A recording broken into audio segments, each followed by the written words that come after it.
It's the world's favorite forehead.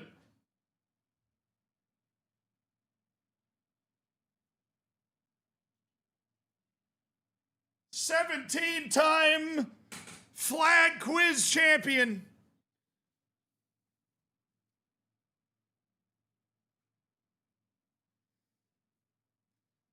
The greatest ball coach in the history of ball.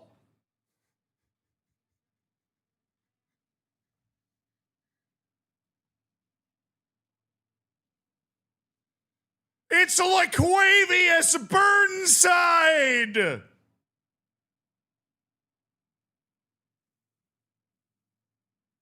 We're playing college football today, baby. We're playing college football today, and I'll tell you what we're going to do, Chad. I tell you what we're going to do. We're going to get the ball, and we're going to run the ball. And when they get sick of us running the ball, we're going to run the dang ball some more. And after we're finished with them, we're going to run the ball home. We're running the dang ball today. None of that nonsense.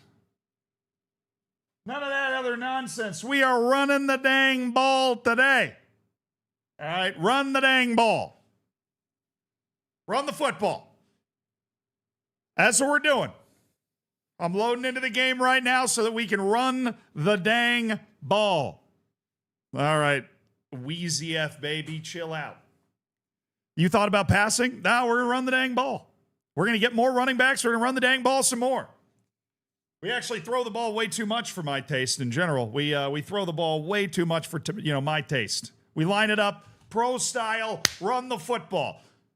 Miker, thank you so much for the prime, dude. Thanks for supporting the stream. Big man on campus. Thank you for the 65 months and being a great mod. My brother Schmiebert, thank you for the 26 months. How do you stop a bull from charging? Cancel its credit card. How do you stop a bull from charging, like from charging it on the card?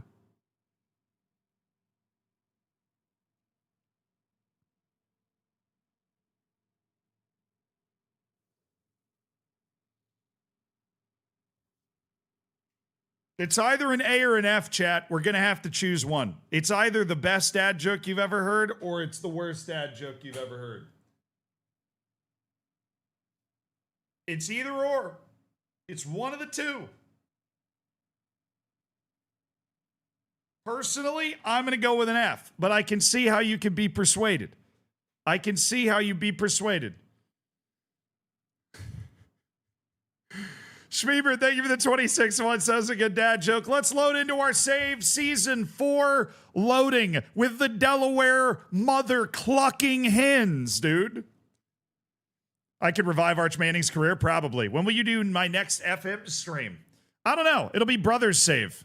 But I don't know. I haven't the foggiest. Sometime this week, though. I would be surprised if I didn't play at some point this week.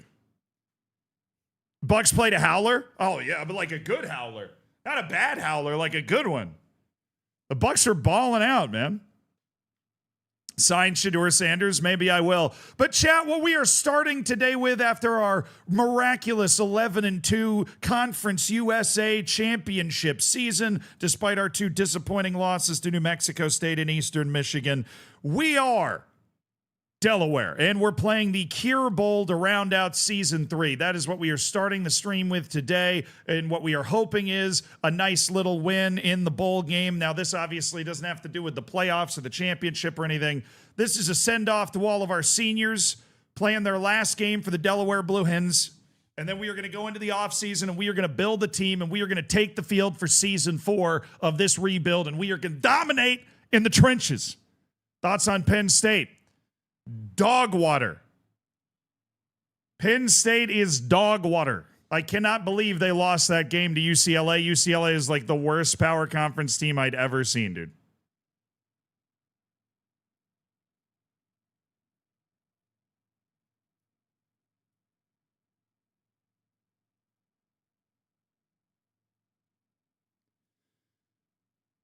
All right, lads. It's a rainy Cure Bowl.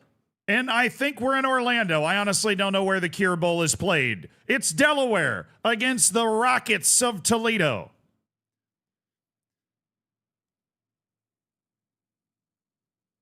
Looking for a third consecutive bowl win. LaQuavius Burnside trying to build a legacy of success and victory here for the Delaware Blue Hens. Opening kickoff will be taken by legend Nwachukwu, the true freshman. Spun down at the 23-yard line. LaQuavius Burnside wearing a white shirt today so he can really show off in the rain.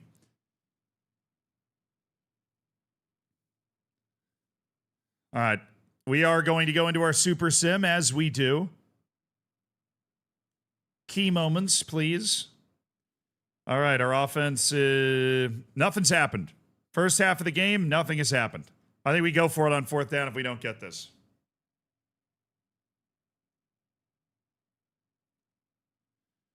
Set it! Oh, it's Lenny Albright. He's got a hold of the 35-yard line. First down, Delaware. They're still moving the football. 5 minutes to go in the first half. First quarter. Brain.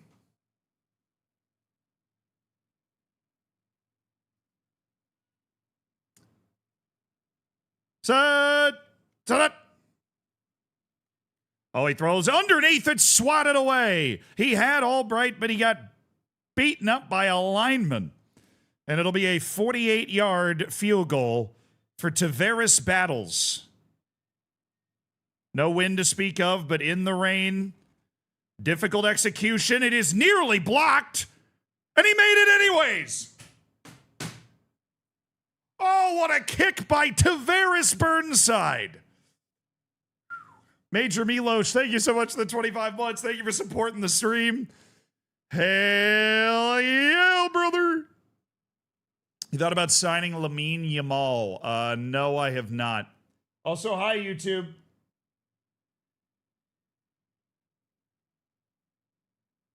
There's no game audio on YouTube.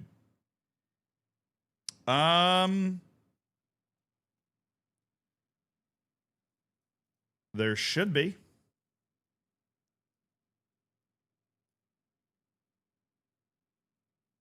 Yeah, track 2 goes to YouTube.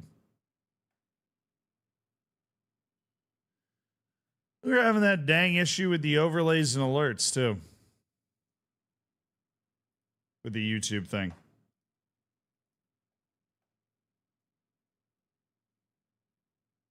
Track 2 is rooted to Zealand Live. Domino, thank you so much for the Prime. Donatello, thank you for the 3 months. Congrats on cooking your bacon. Don't want, you don't want raw bacon. You got to get the 3 months, and then the bacon's all toasty, all cooked up and nice for you. There is no obvious visible reason why there wouldn't be audio on YouTube.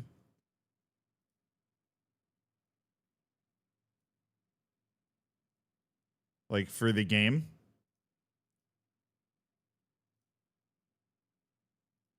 Let me, I'm going to put it on a lot of tracks. Close. I'm going to reopen it. I know Twitch can hear the game audio. We just want to make sure the YouTube folks can. We're having this issue with overlays, too. There's clearly something going on with OBS. Just had an update. And stuff's being a little weird. All right, let me know if you can hear it now. We'll go to the next key moment, and I'll play that. I just fiddled with some stuff. Basically the equivalent of turning it off and turning it back on. Okay. Blue 87. 87-42. Set. Hut. Oh, he's on that. That's a bad throw, too. Damn. Not executing offensively. Fortunately, our defense is also executing.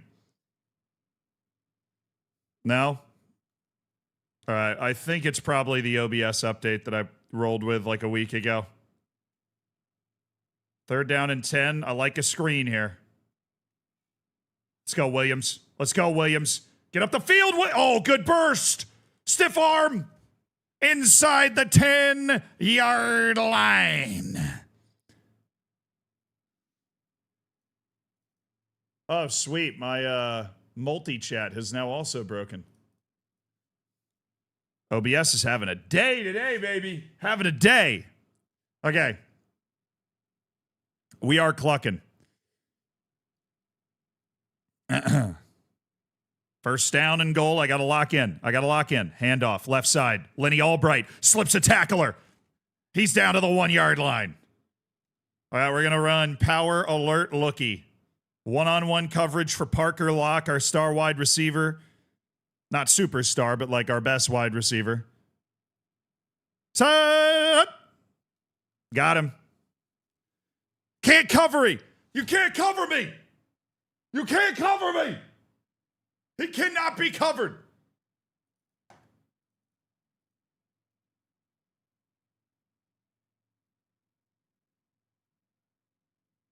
Oh, D-Man, thank you so much, dude. I appreciate it. Found the channel yesterday, binged both of the Delaware Dynasty videos back to back. I love your commentary. It's really entertaining. Well, we're season 3 now, man. We're locking in. Blue Gold, thank you so much for the prime on Twitch, brother. Hell yeah. Come on. We cannot be giving up long, grinding field. Oh, my goodness. We gave up a field goal, and now all of a sudden they're in the red zone again. Linebacker fire. Put this quarterback under pressure. This guy can't throw. This guy can't throw. Give me Mac.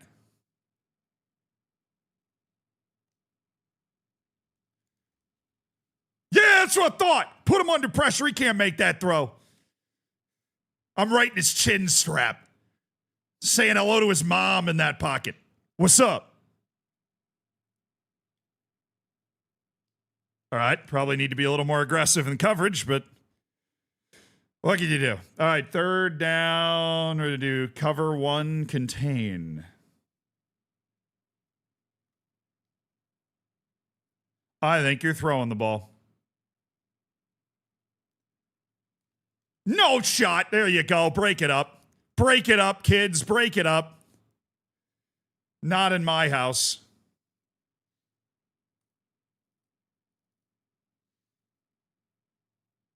Yeah, fair enough.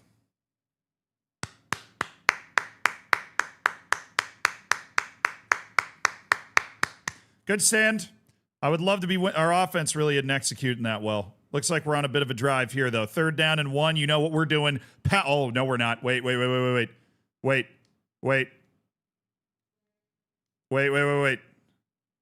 Couple of deep routes. We're throwing this thing deep. Dumbest read of my entire life. The drag was wide open. Genuinely the stupidest read of my... They actually had good... like quick man coverage on the outside, like both the deep routes were covered. That tight end, oh my, he was so open. All I had to do was throw him the ball. I trust us to be able to pound the rock for a yard here on 4th and 1. A rainy game out there today, lads. Pound it. First down, Blue Hens. All right, now it's not a key moment. I just wanted to go for it. Okay, third down again. Way to go, offense. Let's run quick unders. Throw a little drag route. Purple Mountain's Majesty. Shakira.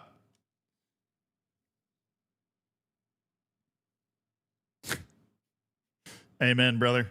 Thank you, Stealth Ops. Thank you for the 21 months. Set up. Get out of his way. Go.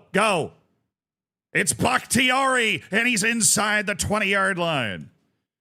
David Nwachukwu with 141 yards through the air in this first half in torrential rain. And Delaware's got a chance to try and stretch this to a 2-score lead with a touchdown. Lenny Albright taking the handoff. Up the middle, Albright on the cut. And he's to the 11. 73 yards in the first half for the sophomore Lenny Albright. David Nwachukwu takes a snap. It's going to be Lenny Albright again. Traffic jam, but he's to the 9. James the Hammer Hippenhammer. Down with an injury, unfortunately, but it is the end of the season, so he should be okay. Long injuries don't matter, except for the pain. No pain, no gain. Third down and 3.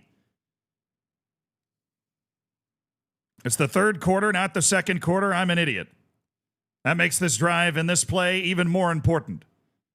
Nwachukwu takes the snap. It's a stretch play out to the right. He's got room. Albright inside the 5. All right. Let's bring our fullback in. Do a little lead dive left side. Oh, they're blitzing the hell out of this play. That means I think we just throw this route to Olesh right behind the blitz right here. If not, we'll go to short.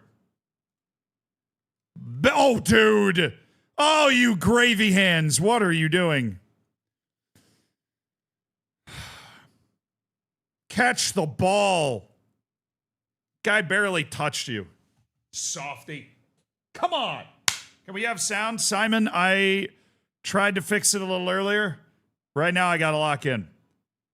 It's on OBS, though. It is routed correctly. You're on audio track 2, and the audio should be going to audio track 2. We're having the same issue with alerts. So I think the OBS upgraded to like OBS 47 or whatever it was. Set. Hut. There you go. Touchdown, Delaware Blue Hens. And they take a 2-score lead in the Cure Bowl. That dominant defense continues to keep Toledo out of the end zone. 3rd down and 5. This has a chance to be the back-breaking drive. Nwachukwu's under center with trips to the right side. On the snap, looking right. He's got Olesh. Good throw, good catch, and the big man's got a first down to the 28-yard line. Is that hip and hammer again? This guy needs to be taken off on a stretcher.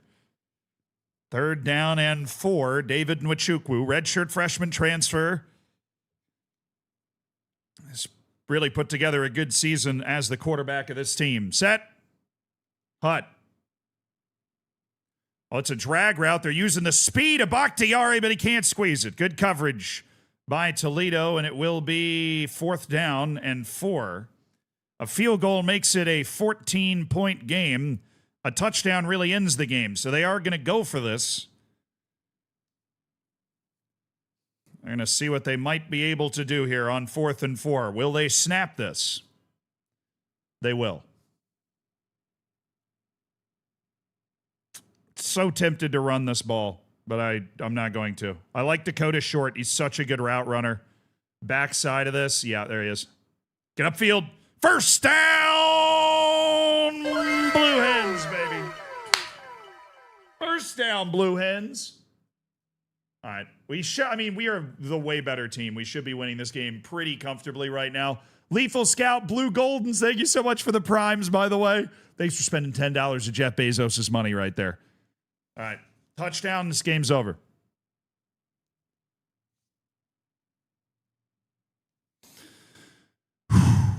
Set up. And the guard's pulling. It's a handoff right side. Good cut by Albright. Will pick up 4. It's near 100 yards on the game as the clock becomes Toledo's worst enemy.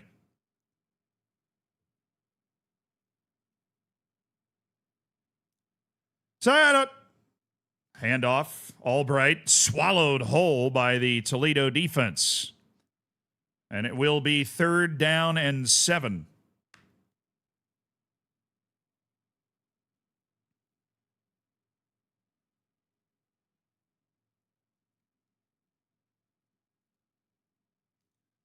Throw is incomplete. He got it to the chest of Dakota Short, but he couldn't hang on to it. And now they will kick the field goal to go up 14, but this game is still alive for Toledo if they can find a way to execute. Oh, the kick is blocked! It is blocked by Toledo, and Toledo's picked it up at the 20.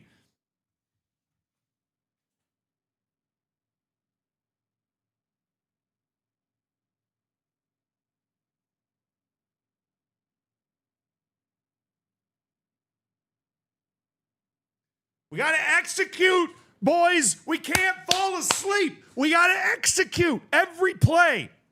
We have to execute. Oh, we got like a pick 6 or something. I don't know what happened, but we literally just won the game. My team is it's a winning team. It's a winning team. So we get the kick blocked. Nice long drive. Kick is blocked. And they fumbled it, and we ran it back for a touchdown. We'll take those. They fumbled it. We ran it back for a touchdown. Then they went down the field and hit a 75-yard touchdown play to Zamarian Lang, which is just a sick name. All right, they are down 11 with 3 minutes to go. We're going to let our defense take this. You know, I think our team's taking care of it. Our defense went and scored a touchdown themselves. They went and scored a touchdown themselves. Third down alert. We'll let our offense take this. There you go. I'm proud of the team. We executed. We executed on the field. We took care of the ball.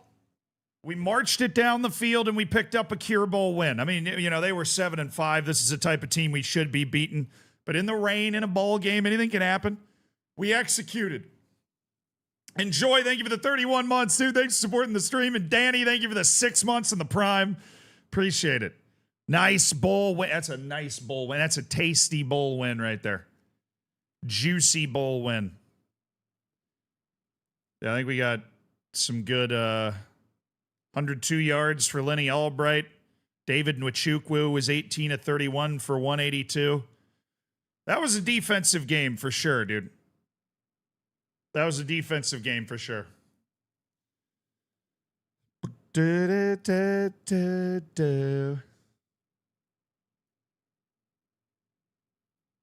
Lights.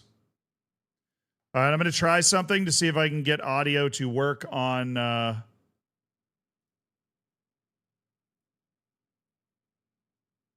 I'm going to try something to see if I can get audio to work. But first, the audio is going to go away on Twitch.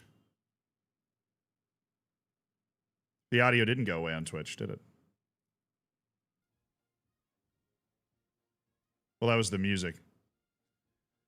All right, we'll put that back there.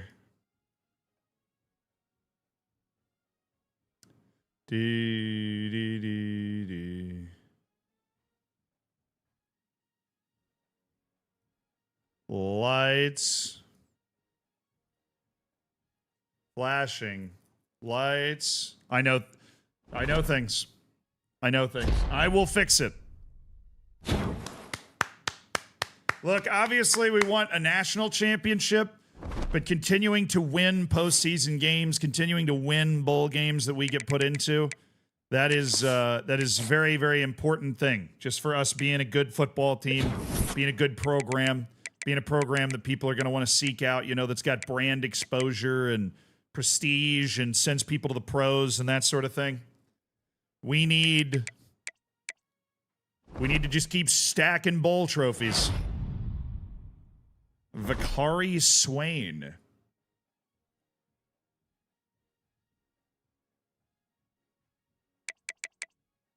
Why is Z playing as a black male named Zaquavius? First of all, his name is Laquavius Burnside, and you will call him Coach.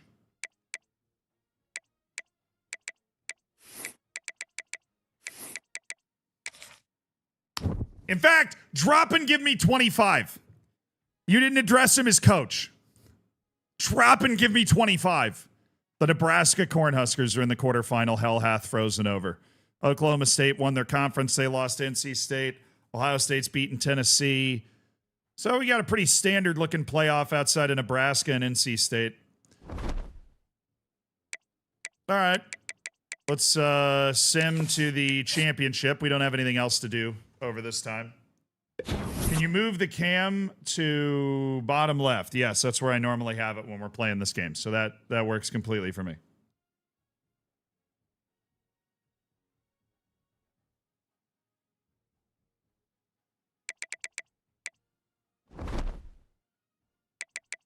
All right, who is in the college football championship game? Nebraska won 50-43 against Georgia. That's an insane game. Miami beat USC. Miami beat Nebraska. Michigan beat NC State by 1 and then lost by 1 to Clemson. Pretty wild playoff. Miami and Clemson. Florida against South Carolina.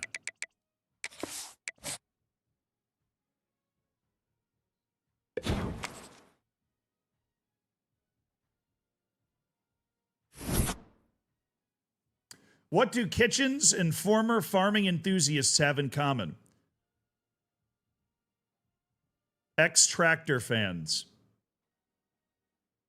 That'd be extractor fan, like extractor fans, and then extract. You get it. You get it.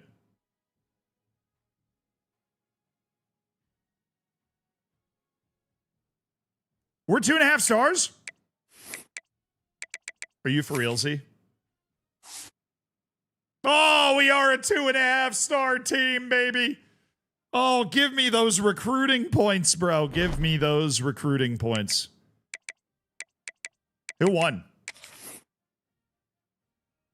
Clemson are your college football national champions by 2 over Miami. We need to be in the playoff next year, chat. It's embarrassing that we haven't made it so far. 3 seasons. 3 seasons, chat. We need to be in the playoff next year. We need to be the group of 5 team in the playoff. We have built a team that is fully capable of doing that. But now we are into the off season. We're doing a little team building, and we're going to start with the players that are leaving. And we are losing some guys, mostly due to playing time concerns. Some guys are graduating. Vicari Swain, our #1 cover corner, has graduated. He was an all-conference player. Defensive tackle El Hadj Fall has graduated. Zeke Waymore is out, the left tackle. Sam Pendleton, the left guard. Those guys are both. All these guys were transfers that we brought in. Colin Gill, he came up with us. He's gone. Adam Moore is gone. He was the backup tight end to the star boy we have. Collins Achiampong, the talented defender. Kingsley Royal, the backup safety. Nate Ray, a guy that never played. Brock Glass, a guy I wish never played. And he's our punter. And Mekhi Carmen has graduated. Now let's look at the guys that are transferring. Tavares Battles, our kicker, is apparently interested in leaving. That's not good. That's not good. Extractor fans, how are you doing? That's a D+. It caused me great physical pain. Fenton, thank you for the 44 months on the Prime. Yeah, we're losing EJ Archfield Jr. because our brand exposure is too low. We're going to lose Noah Rozak, which that would be really unfortunate, but it looks like we're going to lose him. These are all guys transferring that are leaving the program for different reasons. Am I going to lose both of my fullbacks? Okay, we don't have that many transfers compared to the last couple years. We still have a lot, but not as much. Rozak's mad about the pro potential coming from here. We are going to take a swing at Rozak. I have 9 chances to persuade. We expected that to fail. It was extremely low chance that we would keep him. Extremely low. I don't know if I'm going to waste a chance. We don't need to keep EJ Archfield. Our starting quarterback is returning, so we can let EJ Archfield transfer. Sinilau Simoneu has been my fullback the last couple of years. No, not Hippenhammer. Now we got, dude, proximity to home.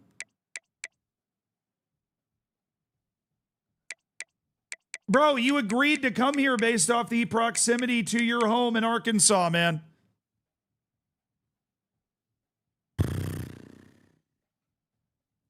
James, yeah, I need you to listen to me, James. Jamothy. Return. Oh, let's go! We persuaded James Hippenhammer to play another season of football with the Delaware Blue Hens. Butter, thank you for the 7 months. Persuasion dub. All right, we're losing Mikey Coutinho because of playing time. That's perfectly fine. We want to let him go. Wide receiver Sammy LaFell. This dude can fly. I do not want to let Sammy LaFell leave, actually. Sammy LaFell is a speed demon wide receiver, kick returner type guy. Let's go, baby. James Hippenhammer's staying with Delaware for 1 more season. He's definitely going to be a part of the team. I want to try and keep LaFell. Yeah. Pro potential at wide receiver. Screw you, man. You agreed to come here, Sammy. Coutinho, we're fine to let him leave. Miles Wires, a true freshman, transferring because our conference prestige is too low. Again, you agreed to come here, brother. Jason Edmond is transferring due to playing time. That is fair. He is not going to play here. He knows that. I know that. How many persuasion chances do I have left? 6. Who else do I want to try and keep? We're going to try and keep this guy, Johnny Landers. He's leaving because his playing time was too low, but his development trait is fantastic. Please stay. Please stay.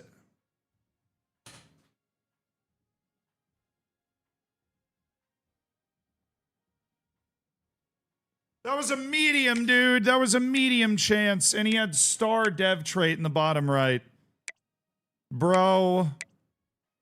We're losing Johnny Landers. Could have been like an 80 overall next year if that dev trait hit. Just marginally because of the freaking playing time. Like, marginally, chat. Marginally.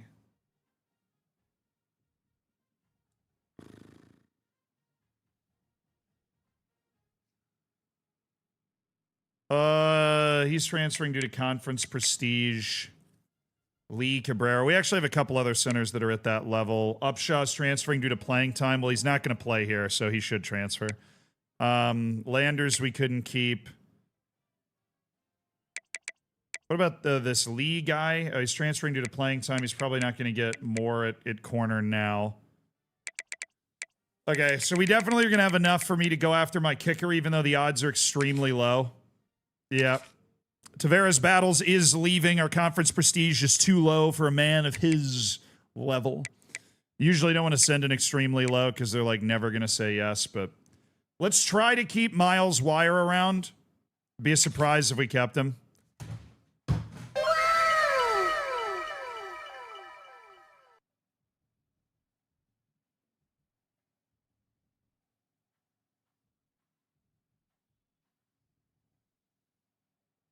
De facto, thank you for the 49 months.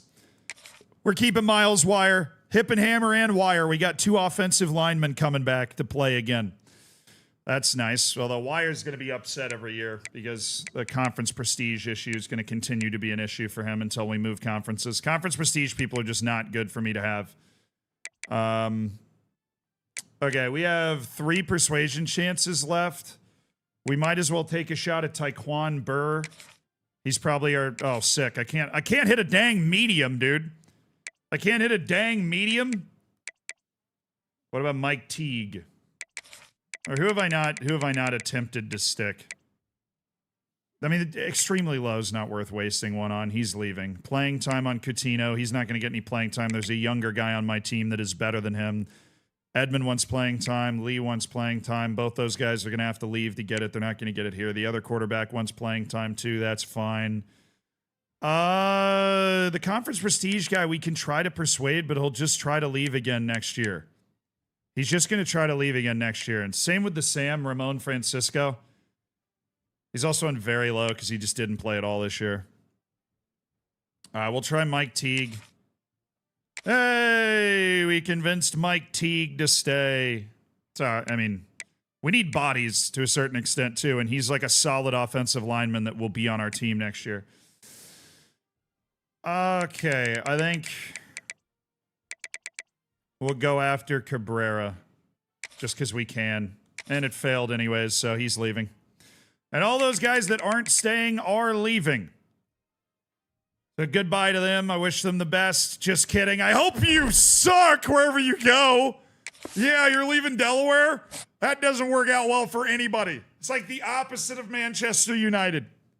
You're screwed. Leaving the Delaware Blue Hens. Like, that's going to work. All right. We've, a lot of our conference prestige guys have left. Thank goodness. Did I get anybody drafted? Please tell me I got somebody drafted. I can't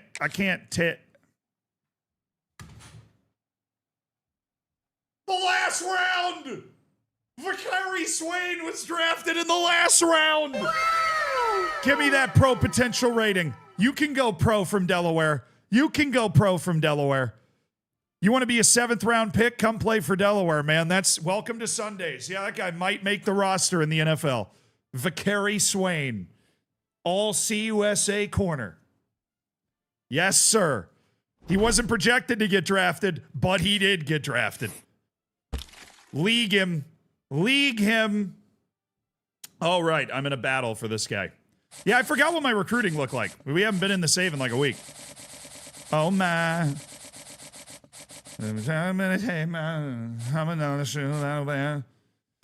All right, let's look at this by position. So at quarterback, we have Dylan Clay. He's a dual threat Coach Prestige guy. Coach Prestige guys are people that are not going to transfer because I'm a prestigious coach that wins bowls.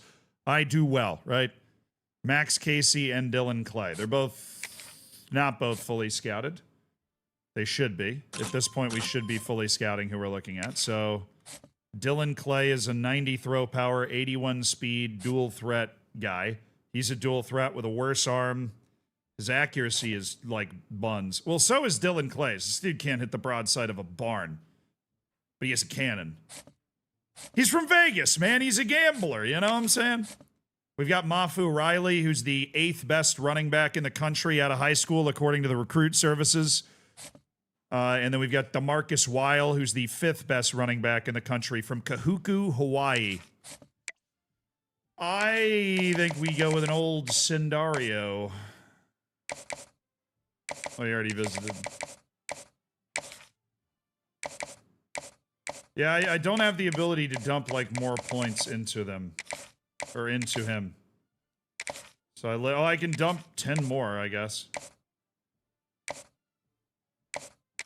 Oh, you know what you do? You do the, no, I only have 60. Oh. We'll do a hard sell and a 10 and a 5. That's all we can fit in there. Oh, Dan McGinnis. Didn't I not convince the other fullback? So Dan just comes in and he's going to be my new starting fullback. That's fine. Wide receivers, we have Javier Clement and Frank Westerman. He's a 5'7", like, slot receiver, and Javier Clement's a big physical outside guy. We're definitely going to want to get Westerman into the team. Hey, Michigan copied our helmets, okay? Michigan copied the Delaware Blue Hens helmets. But thank you so much for the 36 months. Thank you for the 3 years. Quadruple goodness. That's what you're celebrating. Thank you so much for supporting the stream, my guy. And thanks for spending $5 of Jeff Bezos' money.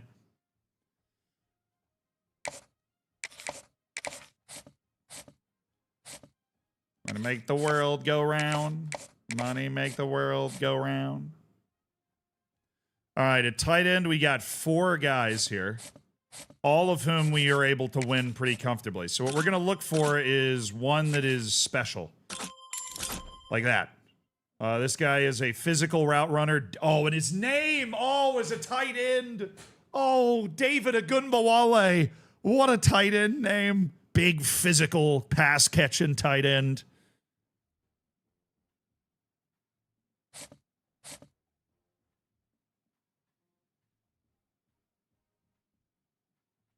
Why not hard sell and soft sell? Because you can't soft sell the same thing you're hard selling. Let's see what Darren candidate. He's just not a very good candidate himself. We scouted him. He's not special. Jose Connors is an athlete, and so is Jose Candidate. So these guys can play multiple positions.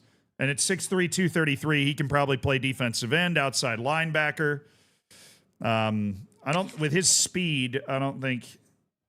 Yeah, he's not quite fast. These guys aren't fast enough to play like a hard-hitting, strong safety.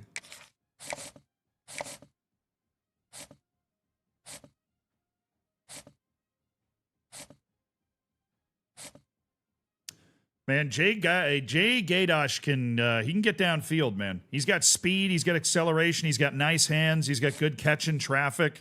Agumbawale is a strong dude. Strong dude.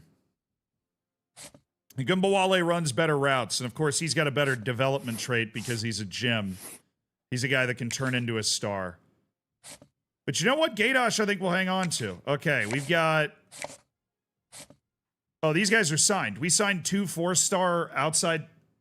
We signed 2 4-star offensive tackles. I could kiss myself right now. Then we got a 3-star DeAndre Tangelo. I don't think we need DeAndre Tangelo. We've got Jaquan Griggs and Joe Eddy. Hey, Joe, are you a gym player by chance? Yes, you are, Joe Eddy. You're staying for sure. And he's a coach prestige guy. Now we got to start looking at that. He's a coach prestige guy. He's a coach prestige guy. That means they're not going to transfer. They're committed to the team. They want to be here. They want to do this. Oh, we are so not getting Chester Burt, dude. I'm just going to go ahead and remove him now. There is no shot in hell we get him. There is also very likely no chance that we get Ben Talbot either. Which means we really want to get Tavares Ham. Yeah, that's cool. Tavares Ham's a championship contender guy. So as long as we're winning football games, he will want to stay. He's the type of guy, though, that if we're losing football games, he's going to want to leave. But we are not going to get Ben Talbot. So we're going to let him go because we want to bring the transfer guys in too. But Tavares Ham, we are going to go ahead and send the house at Tavares Ham. We need to get another edge rusher in this class. CJ Sermon's a power guy. Oh, he's a conference prestige guy. I hate. Hopefully we can find a defensive tackle on the transfer market. Are you scouted? Oh yeah, you're a gym. Manu Ika is a gym player, and we are going to want to at least soft sell. Do we know? We do. Let's soft sell him. And we'll get a visit scheduled. You know, I think we'll go ahead and schedule that visit. This is a guy we want to lock down. You know, a gym player. We don't spend too many points on him, but he is a gym, right? And how bad do we want to fight for Kadeem Brommel? Ooh, 79 speed. A little slow there, Kadeem. A little slow. A little bit of a slow lad. And pace is kind of important. A gym player means they have a much higher likelihood of having a good development trait. That's what it means. Speaking of Texas, is Arch a fraud? Yes. He is. He's just not very good. I'm pretty sure the backup at Texas would probably be better than him. That doesn't mean he can't be very good, but for whatever reason right now, he has the processing speed of a 1996 Windows computer. That's just the way, I don't know why. That's just the way it is.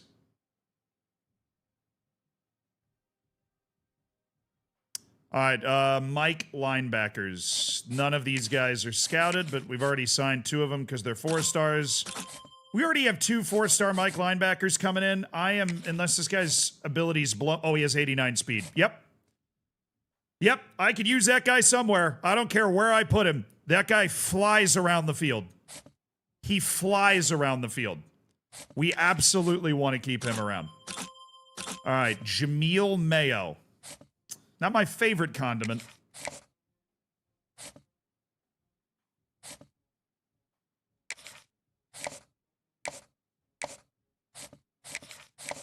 Oh, we are not going home. Yeah, corners. I mean, let's see. Corners, edges, that's what we're going to look for in the transfer portal. There's Kane Bloom. It's going to take 30 to scout him, which is annoying as hell. And he's not that good. He's slower than that other guy. His coverage sucks. Yeah, he's a more come down field and make the tackle safety. I don't know if I love that. Aren't we battling for a punter? Oh yeah, we're like slugging it out for a punter right now. He is a gym punter. This guy's going to be a much better punter than the one that we had for the last couple of years. About the Joker and the thief in the night. There you go. Cornell Goda, we got max points on him. We got a visit week 1. Hopefully we can cinch a commitment from Cornell Goda. Okay. I still have 32 targets. All right, let's go to the transfer portal. There's a couple guys that we could cut if we have good transfers interested in us.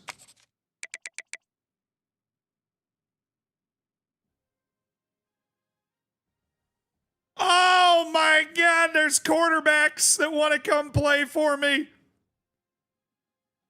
There's really good quarterbacks that want to come play for me. Bryce Baker from Louisville, Tanner Applewhite from Florida State. Oh, there's good quarterbacks that want to come play for the Blue Hens in the transfer portal, baby. They want to come play for the Blue Hens. Come on. Huge. Oh, we got another corner. LeVar Johnson. We are definitely going to add LeVar Johnson to the list. Colin Cubberly as a guard. Right tackle, Sean Herman's a big pass protector. We're going to want to add him. All right, yeah. We have a good potential transfer class to bring in, so we need to cut a few guys from our board. So the quarterback room, we are not bringing these guys. I think we might just stack transfers on our team. If anything, I am going to keep this guy. We're going to drop Max Casey for sure. Good to have like one young guy, but DeMarcus Weil, we are fighting hard for him. I don't know if we're going to get him. I think we might not get him. But we will fight for him. Are there any tight ends on that list or no? Jose Connors and Darren Candidate are just athletes that are going to fill a spot in a roster somewhere. They're not necessarily tight ends.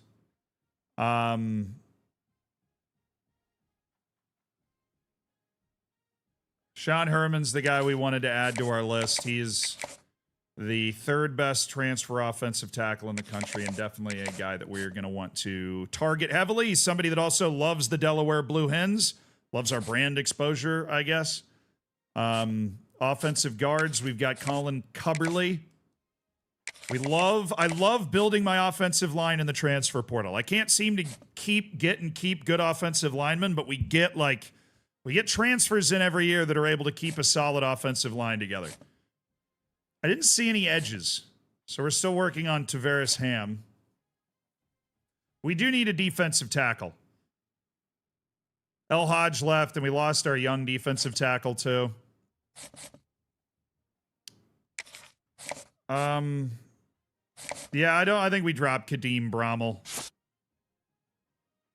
Manuika is the guy that I think I can get pretty easily. We don't need Kadeem Brommel. Nick Fournette's the guy that can fly. Okay, he's a boundary corner. Oh, Antoine Deere, you only got 85 speed with 83 acceleration. How the hell are you? No. I am not fighting for you. We especially now that we've got a guy that's, a transfer in LeVar Johnson that can totally do the job. All right. Kane Bloom. I don't need a box specialist free safety. We already got Babineau into the team. All right, we got 4 more spots available for transfers. My mama called, see you on TV, same shit the same. Oh, I'm on the wrong list. Gotta go to the transfer portal list, go to any state. Oh my goodness, number 15 in the country wants to come here? Ben Hanks, we're second on Ben Hanks' list. Ben Hanks Jr. He's the 15th. Oh my goodness. Oh my goodness. And another quarterback, James McCauley. We could just land 3 transfer quarterbacks and have a crazy quarterback competition. See who takes the spot. We could. We got good quarterbacks around. DeAndre. Oh, this dude's huge. This dude's a monster. DeAndre Pilgrim is a monster. Wow. Holy. Oh, we need this guy, though. We need Bryce Jenkins. 6'5", 320 pounds. Dude's nearly 2 meters tall, and he's just about as wide. Elusive bruiser, Maki Freight. I kind of want a lot of these guys. I kind of want to cut a few more guys from my recruiting board and see how many transfers we can get, because I think we can build a really good team here. Oh, since I was young, I said I would be nothing. Now they always say congratulations. All right, Bryce Baker, we know we are sending the house of Bryce Baker, trying to land him.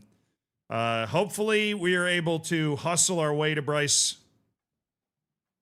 We'll see. I doubt we are going to be the only team interested in adding Bryce Baker to the squad. Dylan Clay is the 16th best quarterback in the country. I really want to have a young quarterback on my team. Somebody that's growing in the team. You don't want to always be relying on transfers. And we have lost like all of our quarterback depth to the transfer portal. Once again, we have lost all of our quarterback depth to the transfer portal.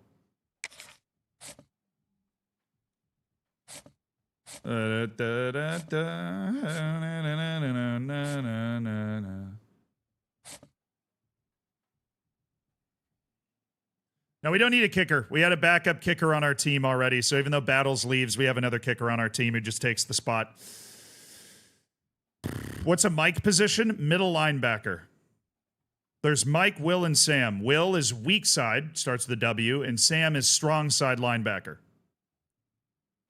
And then Mike is middle linebacker.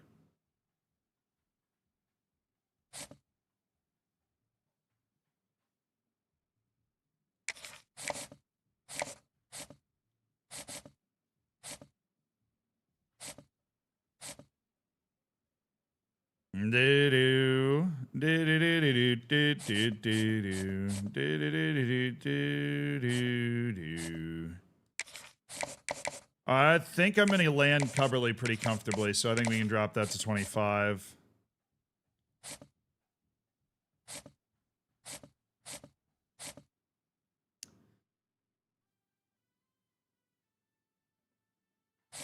We did get our defensive tackle, Bryce Jenkins, and we need to have Bryce Jenkins. Got to have a new starting defensive tackle. We just we've been bleeding defensive tackles. CJ Sermons is never going to stick around. He's a conference prestige guy. He doesn't get it. He doesn't understand the vision. So we can cut him. There's more room if we cut him. Fournette's sticking around. We got Johnson. We've got Ben Hanks Jr., who we need to send it at super hard because he's crazy good. I just need to find the points somewhere, and it's not going to come off him. It's not going to come off Baker. It's not going to come off Weil.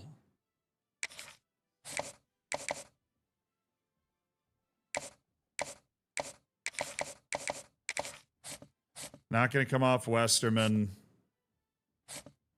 I am first on Herman pretty significantly. I think we might be able to go 1 week without throwing points on Herman. That's a risk, but I'm willing to take that shot. I am willing to take that shot. We're very far ahead on him. And that will give us the 50 points to go after the corner.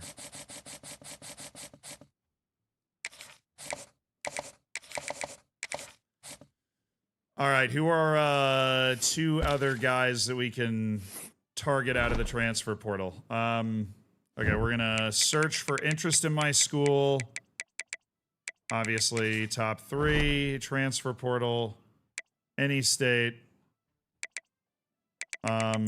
Is there an edge somewhere? There is. JJ Dodge. No, I have good edge guys. I have good edge guys. We don't need another edge.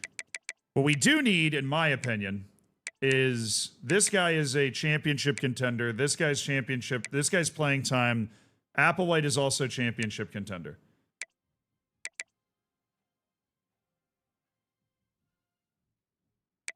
And then there's also DeAndre Pilgrim. How far ahead am I on these guys? Not very. Pretty far ahead on Maki Frazier. I feel like I don't need a running back, man. No, I don't think my backup kicker graduated. He did. Yeah, well, let me rephrase that. I know he didn't.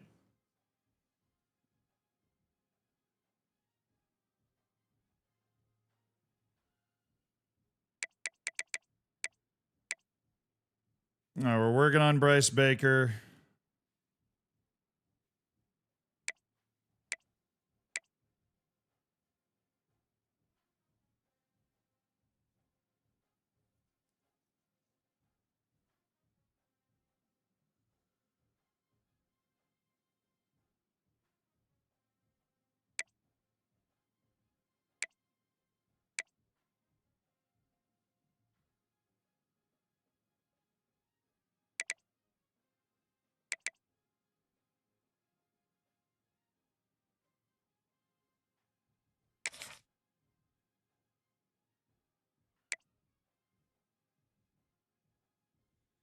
What's Pilgrim's deal breaker? Pro potential? I'm surprised he wants to be here. Then there's James McCauley, who could probably come in and be the starting quarterback for me. I mean, he's the 6th best transfer quarterback. Oh.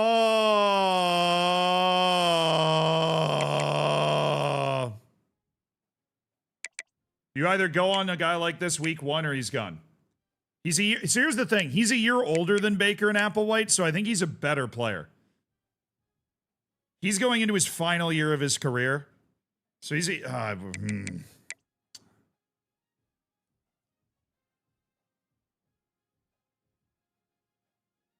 We will target DeAndre Pilgrim. We do not have the points to go after all of these guys the way that we would want. We will next week. We just used a lot of points scouting up the guys that we already had guaranteed to see were the guys that we wanted to keep. We do not have any points left right now. We would be able to target one of them if we got rid of DeMarcus Weil. That is a recruiting battle, which feels like a waste. We already have Mafu Riley. We've already bagged one running back. Is Mafu going to leave? What's his deal breaker?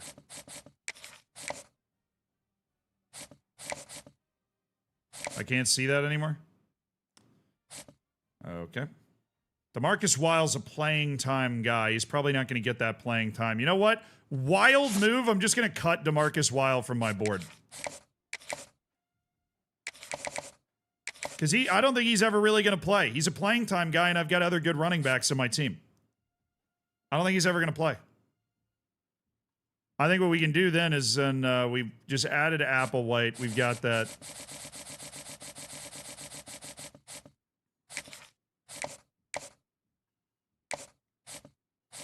That middle linebacker somewhere. And another one. Yeah. All right, we are going to take these 50 points off Tavares Ham. We are going to go to the middle linebacker, Pilgrim. And we are going to throw a full 50 points on DeAndre Pilgrim to make sure that we can stick him, because I'm stunned that he's interested in me. And then we're going to go to the transfer portal, and we are going to add that running back. Where was his name?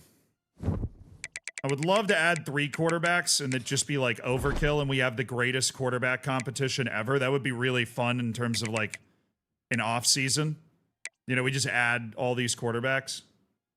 But I think we go for this running back, Mackie Frazier, who really loves me. And he looks like a real stud, too. He looks like a real stud. He's coming from 19th ranked East Carolina. He's leaving because they didn't have the championship contender he was looking for, I guess. Fair enough. I mean, he was at East Carolina.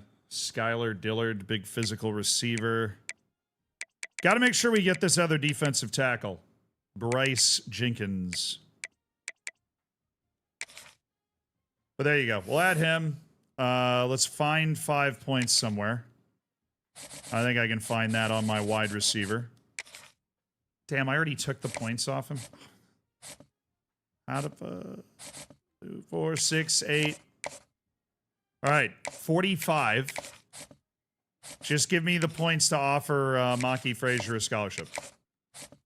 Okay, that was very technical, chat, but I think we might be able to stick this. We'll see. That's all 30. We got our 35 spots in our board filled up. We got a good number of transfers. You need transfers. They're instant quality in your team. They're guys that have played years of college football somewhere else. I want to see a few commits.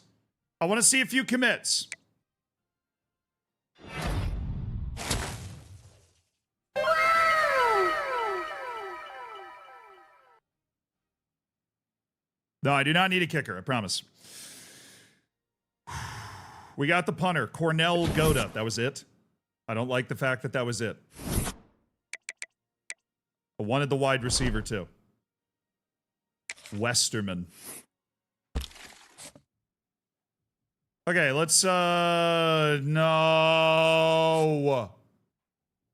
No. Bryce Baker's been claimed by LSU.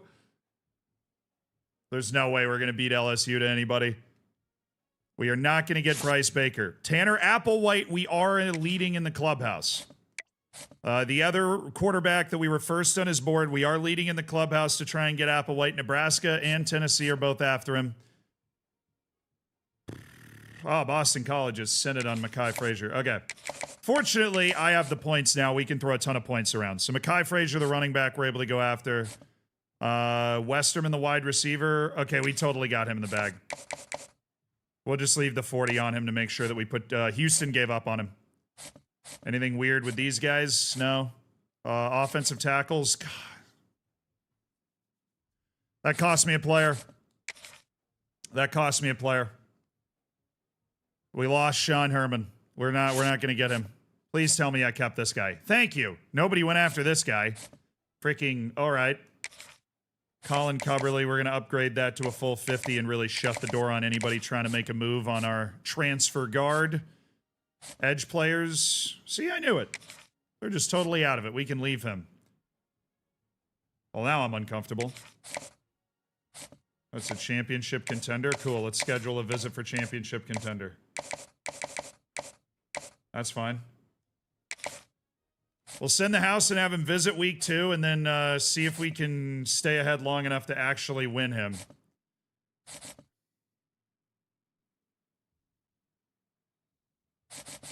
We are not muscling up on these. We lost the quarterback. We lost the offensive tackle. We're not going to get DeAndre Pilgrim.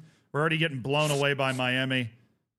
Oh, yes. Oh, yes. Give me these corners, though, dude. Give me these corners. Oh, we're going to have... Oh, our defense is going to be shut down. 15th best transfer in the country. 2nd best corner in the country. In the transfer market. Playing time's an A+. Yeah, dude. You're coming in ready to play right now. Playing style, playing time. They're going to schedule that visit, focus on playing time, and hopefully after that visit, we'll know what he likes.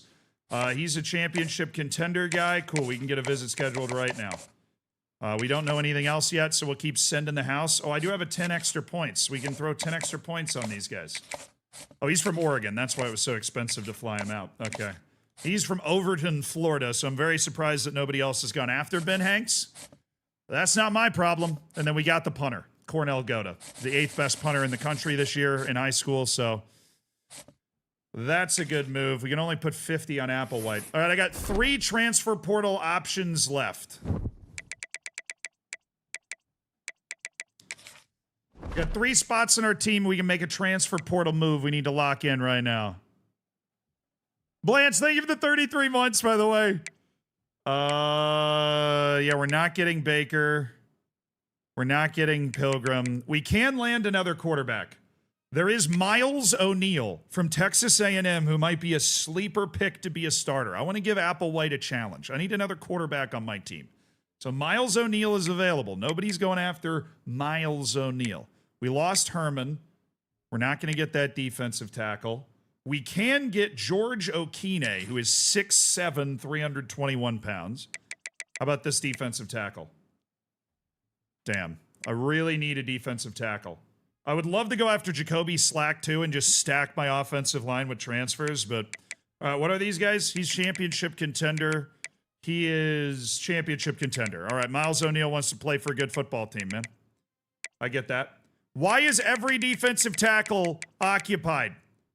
Why is every defensive tackle occupied? Thank you. Omar Khan from Cypress, Texas. That's the one we're getting. Oy, oy, oy. All right, O'Neal. Miles did not get any week 1 interest. That's a mistake. I think Miles O'Neal might be the dude. He's going to come in. He's going to battle for that starting quarterback job. He's going to be a senior next year.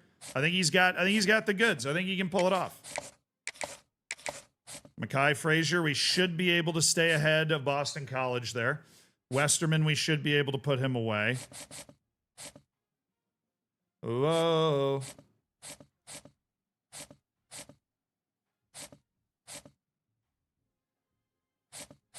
All right, this guy's a brand exposure guy. I'm going to cut him so that we can get that other offensive tackle into our team too. I want very talented freaking football players on this team.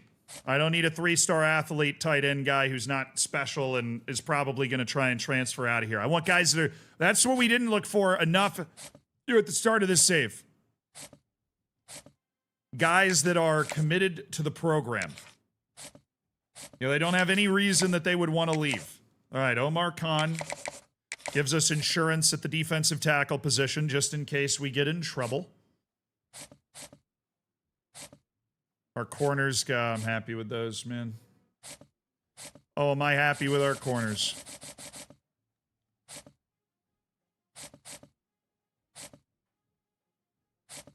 All right, transfer portal, one more guy.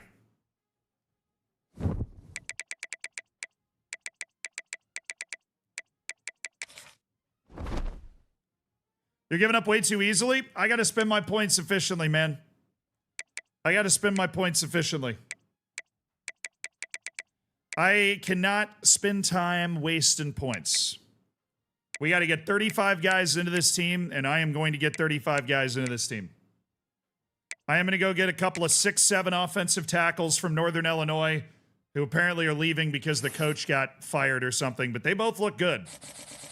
And we're going to bring them in. I believe that Northern Illinois has been hiding some serious offensive tackle talent. Somewhere, somehow.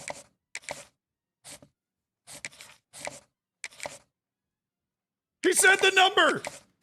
He said the number! 6, 7. Okay. 65 points left. We'll use those to rush in on Tavares Hams, a guy that we do actually want to get just for numbers on the team. And Manu Ika, we are going to put a hard sell on... Never mind. Don't have the points to hard sell. We don't need to, but whatever. Wide receiver, where is he? We have 15 points left. Well, guess what? That's perfect to just throw the rest of the points on Frank Westerman to make sure that he wants to be a Delaware Blue Hen.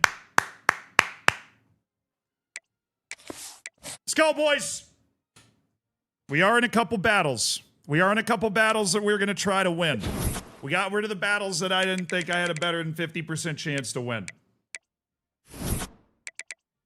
All right, look at that. The risk to transfer is way lower around the team all of a sudden. You know, getting these committed guys, targeting the right type of player.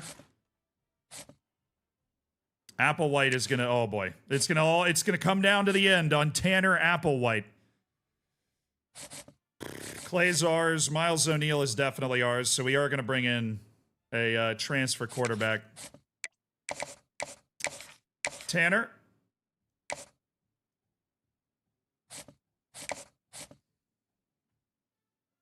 Championship contenders, all we know. All right. Well, why don't you come sit in on a team meeting and see what we're about to do next season? You know, win a championship. Wow, Boston College is not giving up. Yep, championship contender. All right, man. I mean, that's what you want, Mekhi Frazier. That's what you get. That's all I know, though, so we got to keep just sending it and hope that the visit lands. Did not expect to be in that big of a fist fight for that guy. All right, our offensive tackles, George Akine and Jacoby Slack. We are flying. We can schedule visits, but it doesn't look like we need to. Cubberly, we're still flying. That's good news. Still good on the center. First place on Tavares Ham. Duke is also on Omar Khan, and I am still in first place on Bryce Jenkins, but I had a visit to help me. I still don't... Okay, hold on. I might be able to find the pitch, and it's a pretty good one. Okay, it's proximity to home and championship contender. Wait, that's hometown hero. It's gotta be.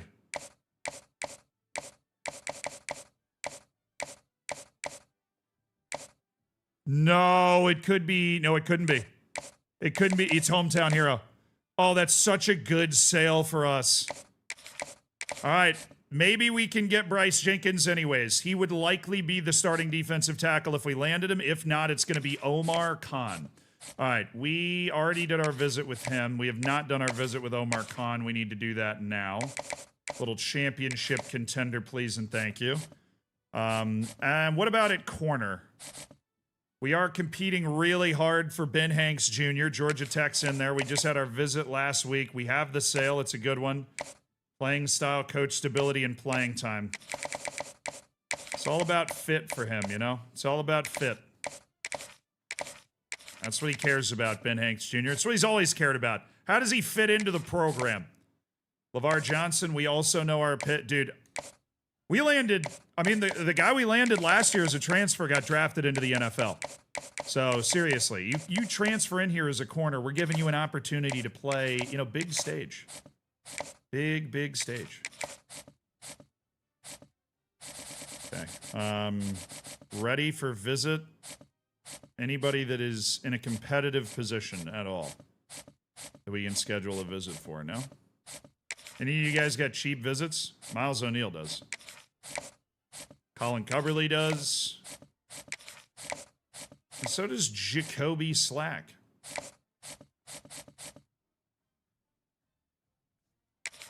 Yeah, let's put Miles O'Neill away. Definitely need to make sure we get a quarterback, so. He's championship contender as well. We'll do that visit there. I think that's it. I mean, I don't really have anybody else that I would want to put points onto.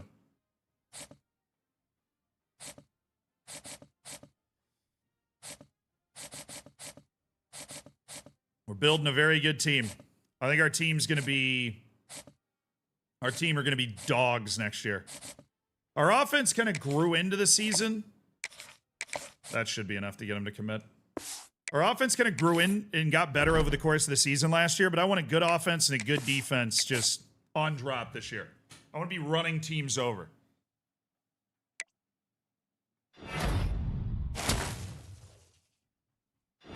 Oh, we got somebody else too. Oh, the corner, LeVar Johnson. We got a transfer week 3. All right. He's not the star corner, but he's definitely going to come in and play a lot this year. Which, always happy to get a guy like that. All right, now the key is to make sure we didn't lose ground on any of these transfers. All right, we're still first on Applewhite after the visit. We know championship contender and playing time, which are both huge things.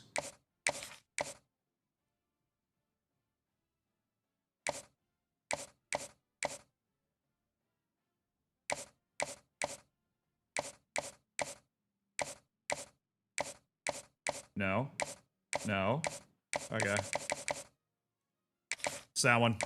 It's that one right there. Thank you, Mr. Applewhite. Miles O'Neill. I'm going to dot my I's and cross my T's here and just do this anyways. He's a championship contender guy. I know that's what we look for.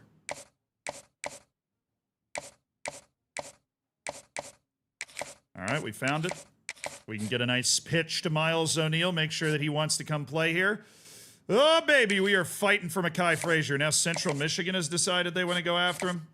Okay, how have I not found another check? This is ridiculous.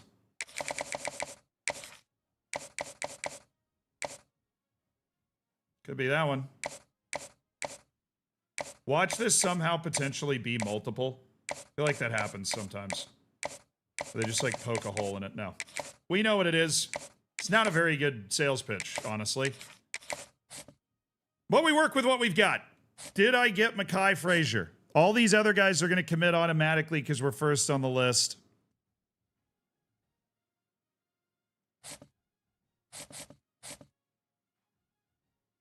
Jacoby Slack, George Okine.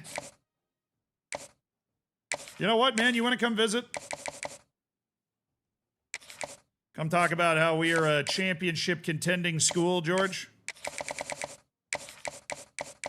Let's make sure we don't get snaked week 4. I don't think anybody could snake us week 4, to be honest.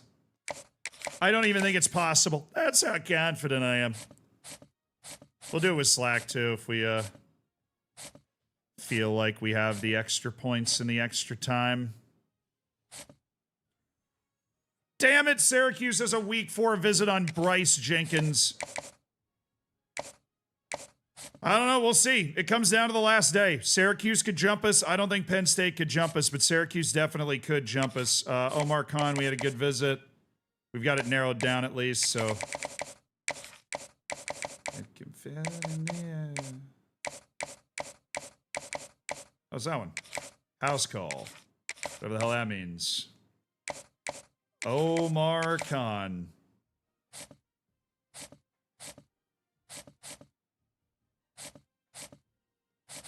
What about Hanks? Oh, baby. It looks like we're going to get Ben Hanks Jr., who is a superstar corner for us.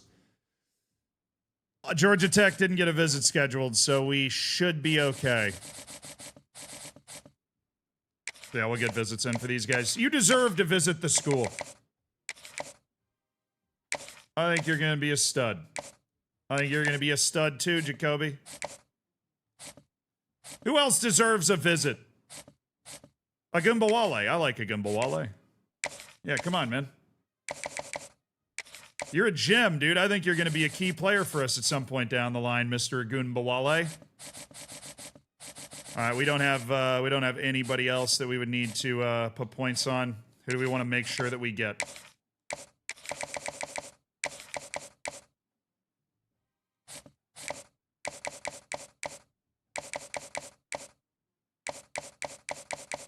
Thinking hometown hero, Mr. McGinnis? Yes, you are. Nice work.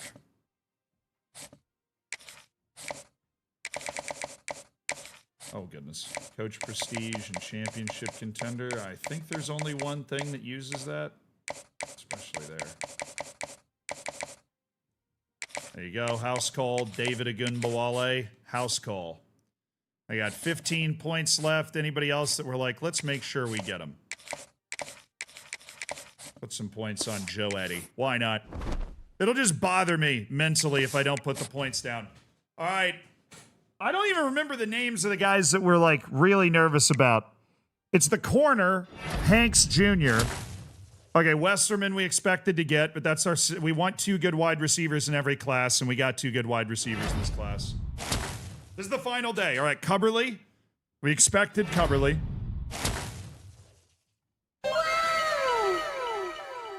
We got him. Just making sure. We got him. We got him. Ladies and gentlemen, we got Ben Hanks Jr.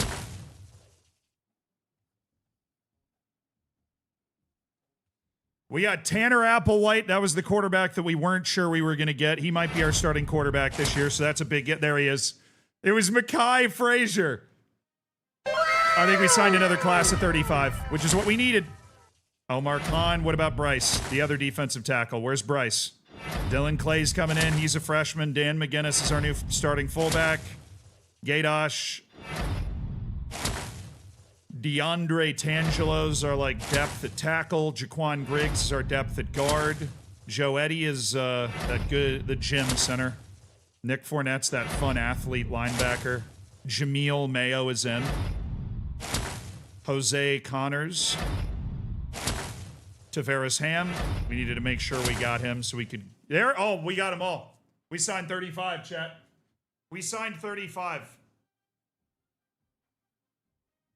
Tanner Applewhite really sounds like a college QB. Dude, he really does. Just the name Tanner Applewhite. All right, David Agunbawale, the excellently named tight end. Miles O'Neill. He's going to be a part. We have a 3-way quarterback battle this year between those guys. Miles O'Neill, Tanner Applewhite, and David Nwachukwu are going to be battling it out. Jacoby Slack is in, and I think we signed a full class of 35 once again. We might finally be able to cut players this year. We might finally be able to cut players this year. Everybody on our board signed. Boom. Top classes, give me that. Top 20 recruiting class, because we signed 35 guys, including 15 4-star players, including transfers.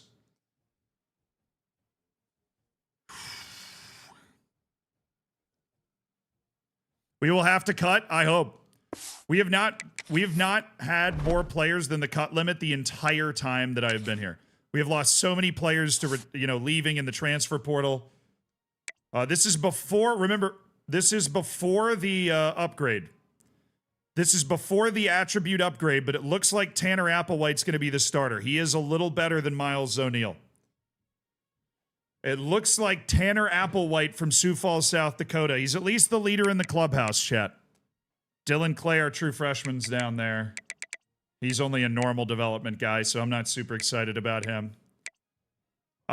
This is the position change point. Mekhi Frazier's a good running back, but I think Lenny Albright's going to be the starter. Then Spiller, Busby, Mafu Riley's got impact development. That's not as good as Busby and Williams, though. All right, Lenny Albright. I need Lenny Albright to explode in his development. There's McGinnis. We're a little short on wide receivers. We could do with signing, you know, one or two more. But we have Parker Locke. We got Dakota Short, Legend Nwachukwu, and Bakhtiari are probably, hopefully, going to hit some big improvements this year. The two receivers we just signed are only normal development, looking in the bottom right, so that's not good. Agumbawale is impact, but so is Jay Gaidosh. And he's 6'6". Jay Gaidosh might be that dude. Trevor Clemens, the type of guy we cut. All right, we have tackles other places. All right, we have Cubberly and Wentworth at left guard. Cubberly's plenty good. Our centers, Dotson and Weil. Somebody's finally going to be over a 70 there. So we had just two senior left guards, right? Let's move Emmett Callaway over there.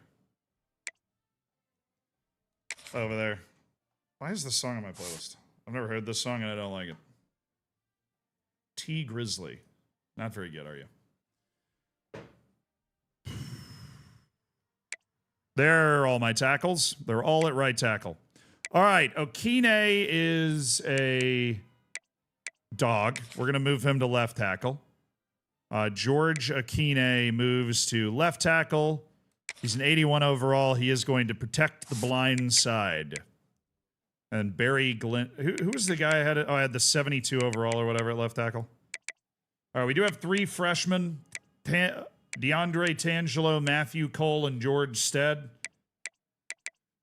George Stead's going to move to left tackle and develop there. He is a pass protector, and that's what we want on the blind side of the quarterback. These guys, like Lugo sucks. Teague might be relevant, but Lugo's terrible. And then I think I will take Barry Glendale and stick him over at left tackle as well. That's where we want our good pass blockers. Okay, let's balance the line out. We landed a couple of freshman edge players. Darren Hendricks. Going to go over to the other edge. We have 5 guys here, 3 guys here. So we should move somebody else. How about Taylor Jocelyn? See if you can stick on my team with good development in the other edge. All right, our defensive tackles, Bryce Jenkins and Omar Khan. Lovely. Absolutely lovely.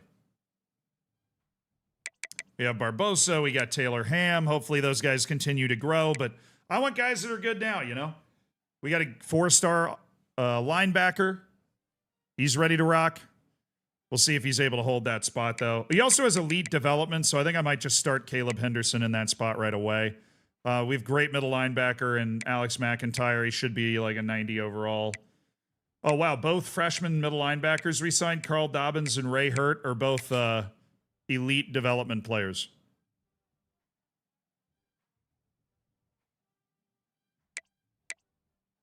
All right, what are their deal breakers? Playing style and pro potential. That is a little scary. They're all like playing style guys. Playing style is fickle. We have Lewis and Ty Winning, who is an impact guy.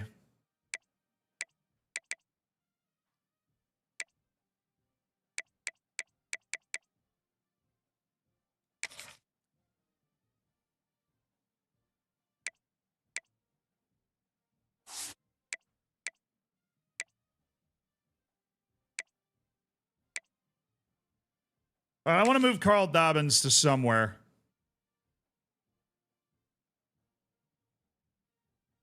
Does Dobbins have the wheels here?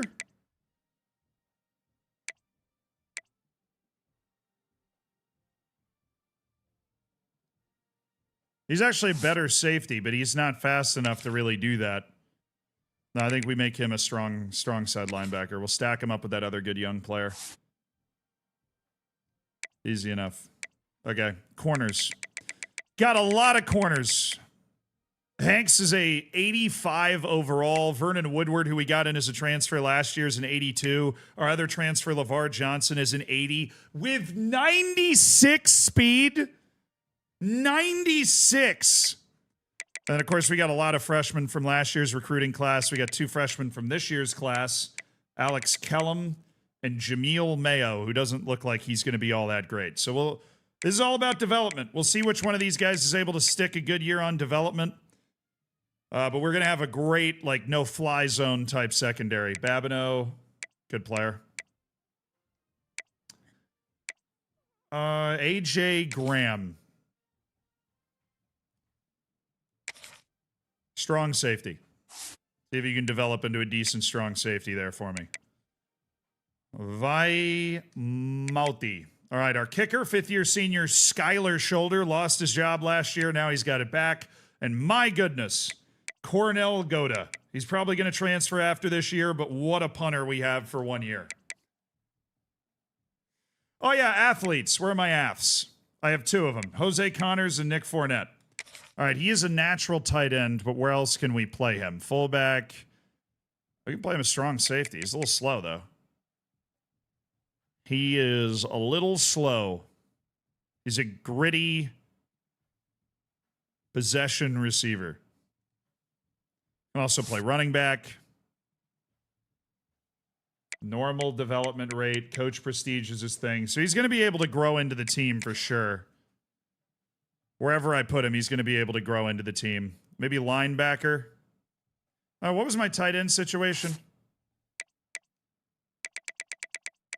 We don't need him at tight end, right? Agumbawale and Gaydash. I mean, yeah, we already have 2 guys that just came into the team. I think we're fine. Those guys will have a year to grow before we really need them. Definitely a W transfer portal.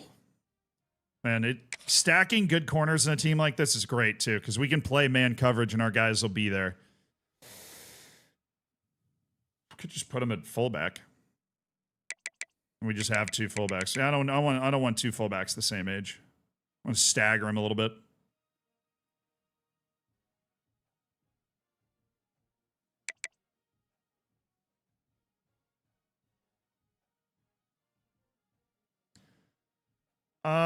We could put him at defensive end. He's a little small for it, but he can grow into it.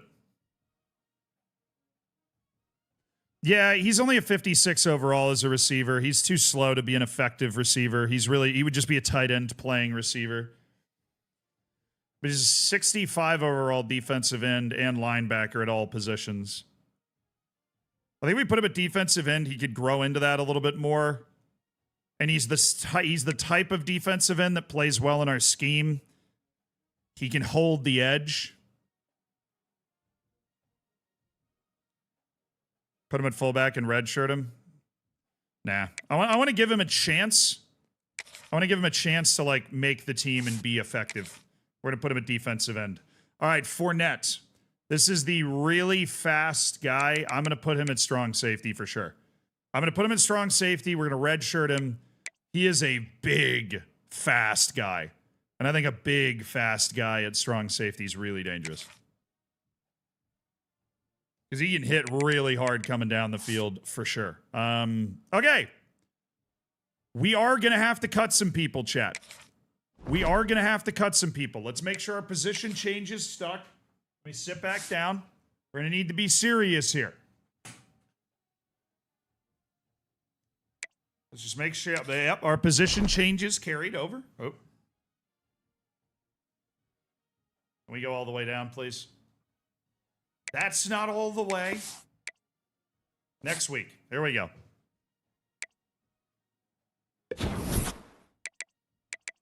Playing time and playing style concerns abound. And then this guy's worried about conference prestige. Although I've finally almost gotten rid of all those guys. Okay. Training results, chat. Tanner Applewhite is your new starting quarterback at Delaware. Tanner Applewhite. He has 98 throw power. Oh, he's beaten out David Nwachukwu in offseason camp. Miles O'Neill's ended up being the third string quarterback for this season. Amodu improved by 6, but he's still a long way away from the level our top guys are at here. Lenny Albright, my goodness, he's improved 7. He is the starting running back with backup Mekhi Frazier, a very viable option. Busby's gone up 5. Williams has gone up 3. Playing time concerns are very likely going to cause him to transfer. Spiller and McConomy are both fifth-year seniors that are nowhere near the field. Dakota Short's improved a little bit. Nwachukwu and Bakhtiari did not improve a lot at all. And that makes me kind of sad. I expected my wide receiver core to be better than it is now. We need to focus on getting talented wide receivers in. Because we have Parker Locke and Dakota Short, but Nwachukwu and Bakhtiari did not have good improvements. Eaton went up 3. Clemens went up 2. Okine got bigger and faster, but his overall didn't go up. Got it. Nothing from Barry Glendale. Love to see that. At least Vildor improved a little bit. All right, the freshman here went up 16 in agility, 17 in change of direction. All right, he had a huge physical improvement, which he needed. Cubberley's fine. Wentworth is probably going to get cut. Why can I never have a good center? This dude's... Oh, my God. I'm just cursed to never have a good center. James Hippenhammer's starting again at right guard, it looks like. The Miles Wire looks fine. And then Jacoby Slack. He's only a sophomore, dude. If we can keep this guy around, he's going to be an NFL player. I think Jacoby Slack is an NFL player. I'll call it right now. He's only going into his second year of eligibility. I mean, come on. Whoo! +8 for Manu Armour. Okay. +7 from Taylor Jocelyn. Let's go. Got some defensive ends that want to stay on the team. They want to make the damn team. And Derek Simmons and Quincy Godwin. Oh, our defensive ends are balling. They are good. Defensive tackle is going to be Bryce Jenkins, big nose tackle. We have good backups. Barbosa keeps improving. Khan's there. Barbosa could just take the job next year. We'll see how that plays out. Cobbs did not take the starting spot at strong side linebacker. McIntyre only went up 4. All right, but his awareness is now 93. Guy reads the game. And then Angel Lewis.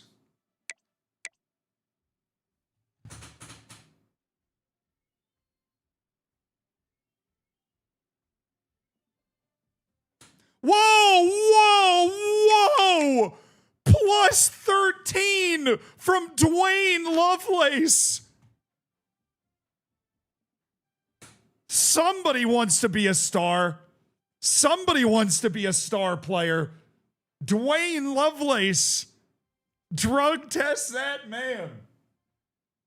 Holy improvement from Dwayne Lovelace. He has star development trait, and that's what it looks like at its very best. Dwayne Lovelace literally passed transfer LeVar Johnson to be the 4th best corner on my team. That is insane.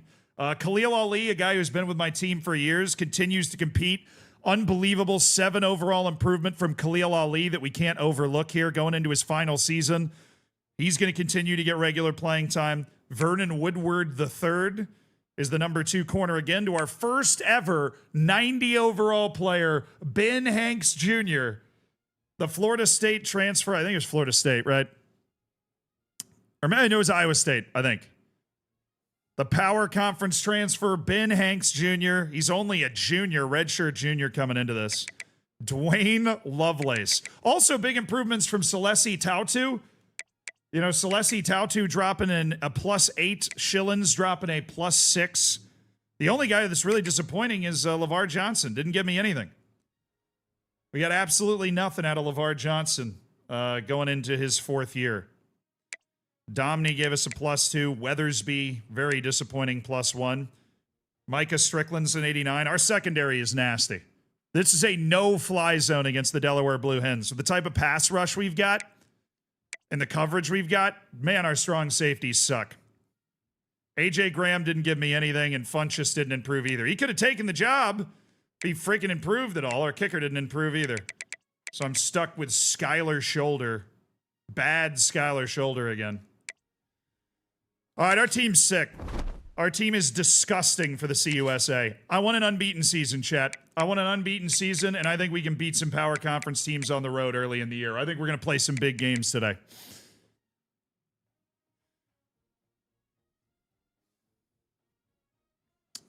Well, yeah, I mean, with the transfer portal, you can really load in a new quarterback every year.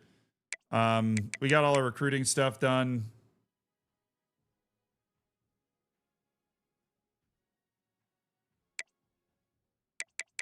All right, I can't unlock Elite Recruiter, so I'm working on Motivator. That's what I'm working on. DBs stay hot through timeouts and quarter changes and get an off-season training boost. Not like they freaking need it.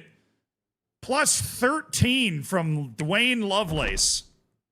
Insanity. All right, let's see how many guys we need to cut, because there are a few guys that don't even belong on this team. There's a few guys that do not belong on this football team. Are we able to cut players? Yes! Yes! We are able to cut 2 players. We finally have too many guys on our roster than the legal limit. Finally. We have finally brought more players in than we have lost through transfers and in graduation. We've lost a ton of players because we've been building this program and it's grown and they've left and we bring more guys in. Now we got a team where guys are sticking around more. Jay Lugo, who is a redshirt junior offensive tackle, 58 overall, please leave my program, Jay. Go find some other... You know what? Go find a job, Jay. Go find a job. And depth tight end Trevor Clemens? Maybe not. Because there's some running backs that we might want to get rid of. Where are they? Oh, yeah. The 5th-year senior, Daniel McConomy. I think we dump McConomy.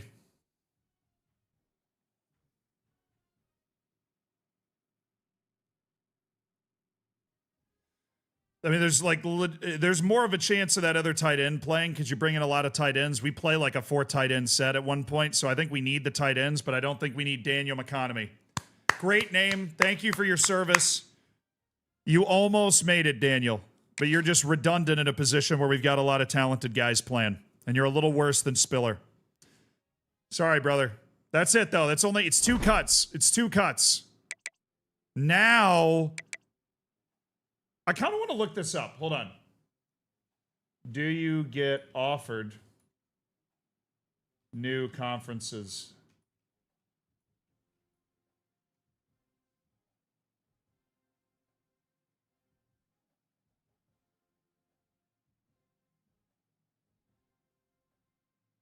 All right, chat. I think we have to make the playoff in order to leave our conference, and we have not made the playoff yet. You do not automatically get invited, but you can customize the conference when you feel ready, and I don't think we're ready, chat. We haven't even made the playoff as the best team from a non-power conference. So it doesn't make a lot of sense. The McConomy should be a word to describe McDonald's economic outlook. That is very true. Get a job, Daniel. You're damn right. Get a job, Daniel.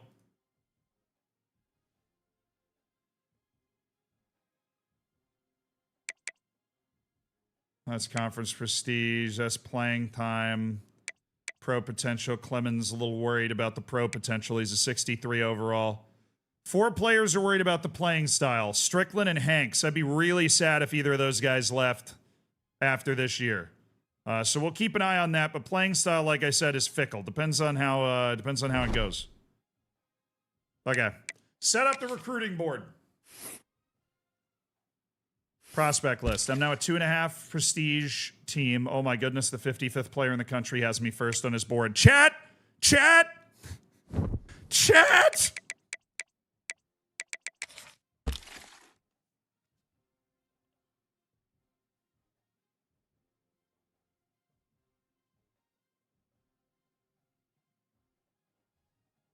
It's enough to make a man cry.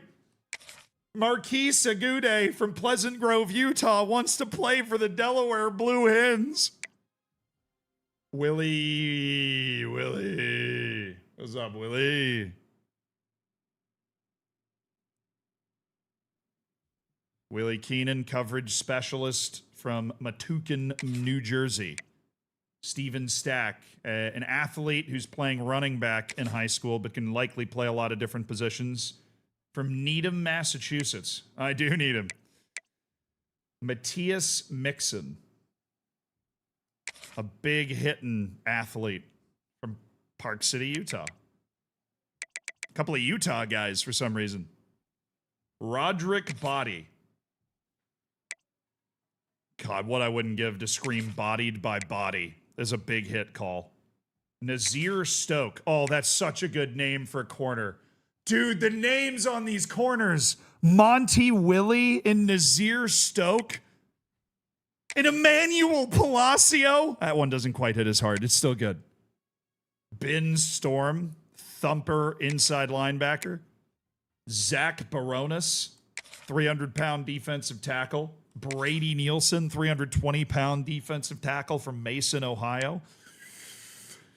Cesar Torres. Oh, yes, Caesar. Yes, Caesar. Frank Adiochu.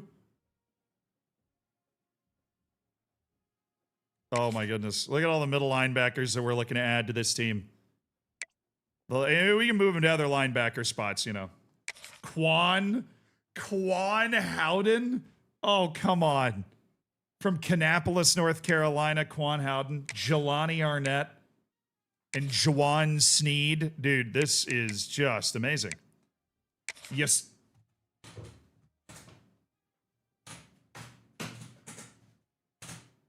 Yosefa? Bro! 6'8", 300-pound Yosefa. From Jackson, New Jersey. Yes, sir. Absolutely. Trent Bass. Couple more linebackers. Andre Ogunjobi and Paul Gainwell. Defensive edge, Ofisa Atwood. Offensive guard, Chad Parker. Center, Ben McKenzie. A 4-star center. That's pretty rare. I get a lot of those. All right, the 4 stars we take automatically. Sanders, Meyer, Folk, Bushman. We take all of the interested 4 stars in us. We put them on our board automatically. We want all the 4 stars we can get to build a quality program. All right, we're going to go any state. Did we miss? Was one of these guys not recommended to me? Juwan Sneed is now not going to have us on the list because of playing time. Is it just the one? Oh, it's Steven Stack and Arnett. I'll leave Arnett, and then we'll pick up Sneed. Well, actually, if he's playing time, he's not going to play anyways. So sad as that is, we kind of have to not bring Juwan Sneed. Because if it's playing time, I don't, like, true freshman running backs, they don't get a lot of run, you know? They don't get a lot of run with me. All right, kickers. You're the 13th best kicker in the country. I feel like we can do better than that. We're going to load up on the offensive line and pick up a couple of guards. First place on Nathan Kendricks. He is a small dude for an offensive lineman, though. My boy is tiny. He is a tiny brother. David Dobbs.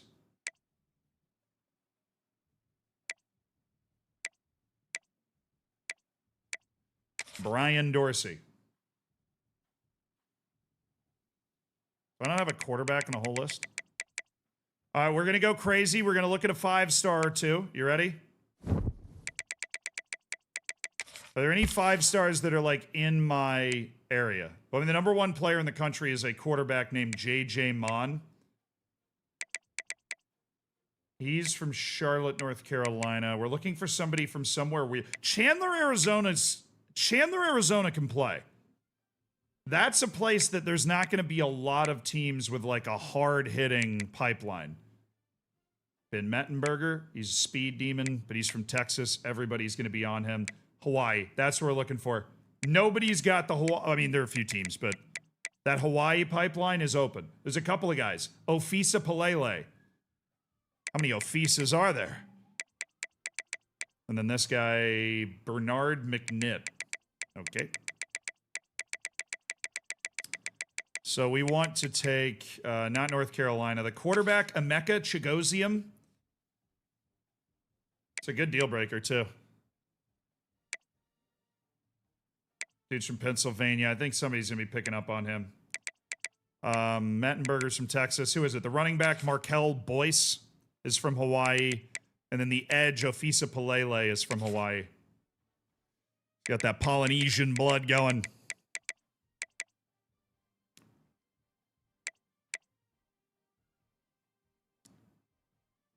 All right, wide receivers in my pipeline. Joe Fernandez from Sicklerville, New Jersey. Contested specialist Jay Reeves. Sure. And then we have a spot open for our kicker. No, that's stupid. Any state. Any weird states? Any weird states where they're actually open to talking to me? Alabama, not weird enough. Illinois? Maybe. Utah, there we go. Chad Renfrey. From American Fork, Utah, yes. And then any state, we're going to go to kicker. And we're going to target the best power kicker in the country. That's what we want to do. Accurate, power. The best power, let me rephrase that. The best power kicker we can find. That wants to talk to us. George Reynoso. From Cary, North Carolina. I actually like Cary. Good spot. Okay. Now let's start scouting people. We will sort this and then go in reverse. All right, so we got a couple 3-stars on our board. I'll make sure these guys are up to par. Brian Dorsey is not really, but we need guards. We can land some easy. Oh, we do not want a bust 3-star. That is something we do not want. We also don't want our kicker to be a bust. This costs a lot of points. I hate it here. I hate it here. Yep, he's got 92 kick power. He's the guy that we want. Okay. And Nathan Kendricks is a gem, so we can find maybe one more wide receiver, ideally. Obscure state wide receiver that would be interested. Or we go after one more 5-star, because I'm thirsty to sign a 5-star. This guy's from Indiana. Yeah, Notre Dame's gonna get him. Notre Dame's in Indiana. What am I thinking? So he's from California. You got all sorts of options there. Max Dwumfor. He's a blocking tight end. That is the least sexy 5-star imaginable. 6'5", 5-star wide receiver is crazy. It's insane. Let's go let's go any wide receiver and then look for somebody from somewhere. Contested specialist AJ Peppers. I do love those. I'm a sucker, AJ. I'm a sucker for you. Like a Jonas brother. All right, we're just looking for guys that aren't busts here. Oh, yes. Rush. The Bushmaster Bushman. I am a cornerback whisperer, dude. You know how many good cornerbacks are going to come through this Delaware program? It's insane. Oh, Chad Parker's a gem? Okay. Ofisa Atwood. Hell of a name. Please be a gem. That is the worst possible news. You're telling me that Josefa is a bust?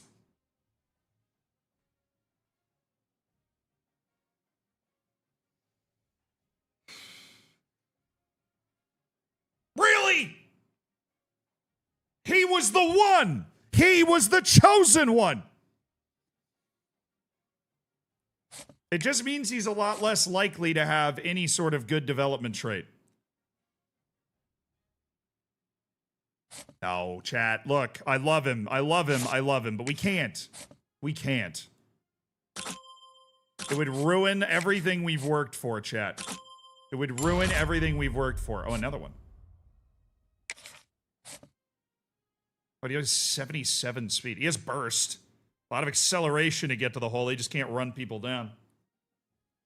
He's actually quite a good player. I'm gonna keep him. I think he is high overall, but he won't develop a lot. He's a very good player. Well, Josefa was not. That was another thing that contributed to me getting rid of him. I know you'd be like, keep Josefa, but that Gainwell's a very good player.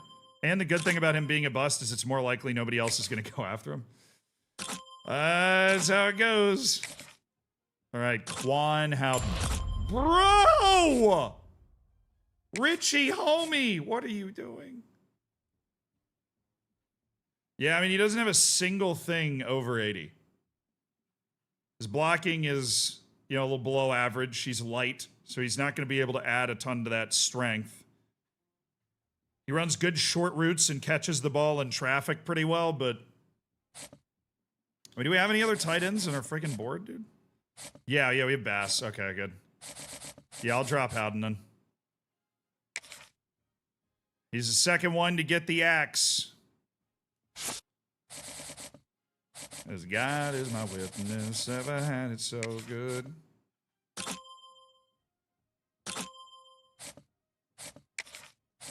We only have a couple scouting runs left.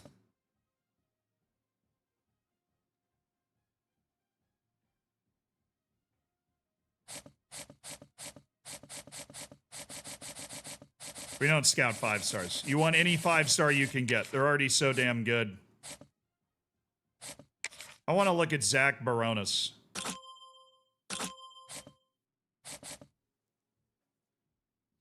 Okay, we are able to add 2 guys to our list. We are looking for a tackle. What are positions that I feel like we aren't working our depth well enough? That we aren't getting enough recruits in general, and so our depth is kind of lacking. Wide receiver. I am going to wide receiver again. We're going to take a stab at another 4-star wide receiver and see if they don't get any offers. Another North Carolina guy, Logan Prude, big physical receiver. Tight end, we are a little shallow on tight end. There is the Dwum4 guy, but no. Howden's a bust. We are first on this guy, Dalton Barker. He's a big physical tight end. He already likes me, which is nice. All right. He's just on the fringe of being a 4-star. Now let's hammer our scholarship offers out to every single player on our board. If we get 1 5-star, that is a huge step forward for the Delaware program. If we get 1 5-star, that is a monster step forward. That's how you get a top 5 class, is you get like 3 5-stars, along with what we got last year, which was 15 4-star rated prospects, which is pretty good. Garden center. Yeah, that's true. The problem with my freaking centers is they don't develop.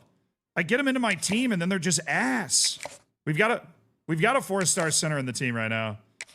Or in the, we're definitely going to put a ton of points on the 4-star center. McKenzie. Because that guy will probably come in and start right away. Like, I need to look for, I need to convert other linemen to center too. You can do that. I mean, they lose some overall because being a center is a little different, but you can do that. It is fine. It works. I just don't do it. All right. Our schedule. We want a tough game early. Maybe 2. We do not want an FCS. I think our first game of the season should be a nice 2-star team home opener.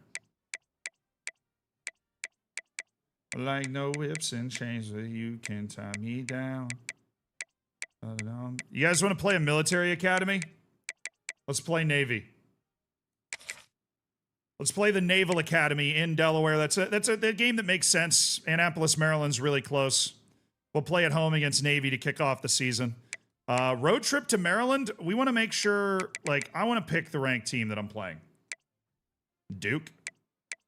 Yeah, I am not playing Michigan. At Nebraska would be pretty sick. We could go to Happy Valley. If we win that game, we are... You want to go to Tennessee? You want to go play at Tennessee week 2? We will probably lose that football game. But if we play well, I think we could win. I do not... Look, a lot of people say, we want Bama. I do not want Bama.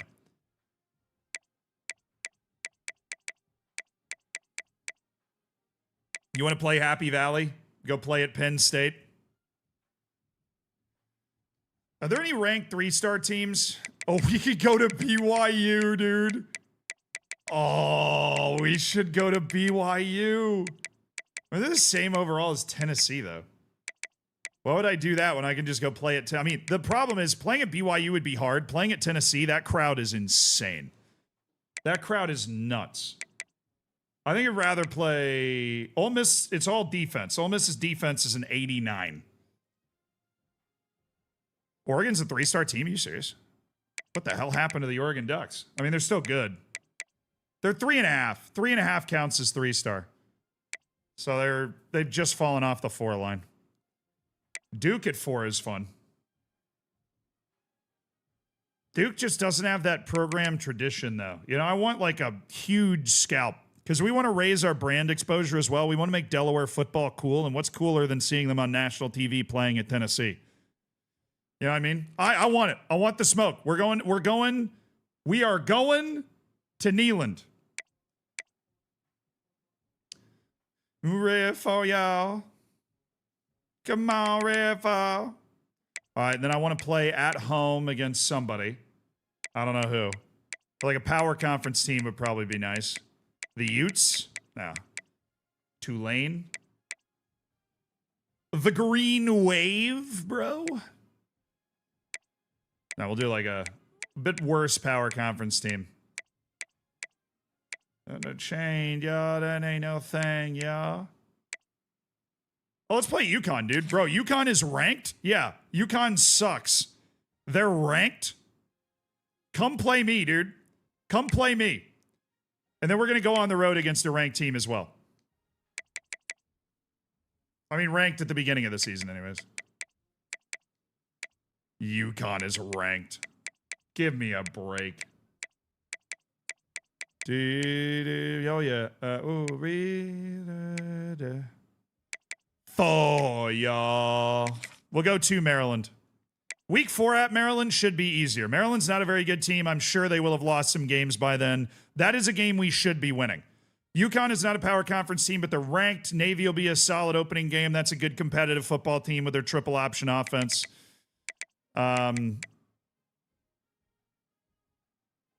We play that road game. We need more home games. I'll play Maryland at home. We got some home games towards the end of the season. Pretty good balanced conference schedule, which is good in terms of home and away.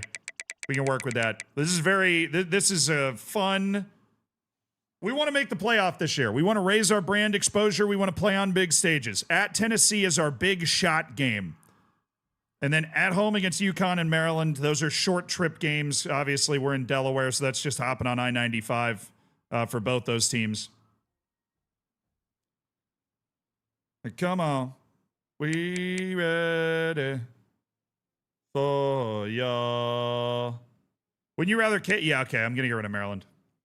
I would rather cakewalk to an undefeated year. I'd rather play at home against a really bad team.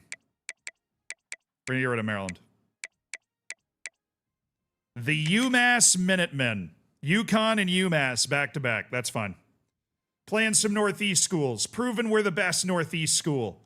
Yeah. Maryland definitely could beat us, so I don't want that. Yeah. No, we want one big shot game. Like, if we beat Tennessee, all of a sudden we're the real deal. You know what? Actually, we probably can find a 2-star team that's bad. Not quite as bad as UMass, but definitely worse than Maryland. Oregon State sucks. Oh, the Louisiana Ragin' Cajuns. I'll pay for your flight. You guys want to come up to Delaware and play a game? There you go. There's 65. Scouts are saying they're pretty gettable right now. All right, we have 625 points. No, we won't. We'll have like 500 or something. I don't know. This is going to be pretty hectic, chat, but our schedule is set. Our recruiting board is set. Welcome to Season 4 of the Delaware Mother Clucking Hens. Go Blue Hens. Already locked out on Renfrey? Love that. Only lockdown on one guy, though. Only issue we have here is playing style and conference prestige, where we likely lose our punter, which is always fun. We do not have a week 0 game. You never do.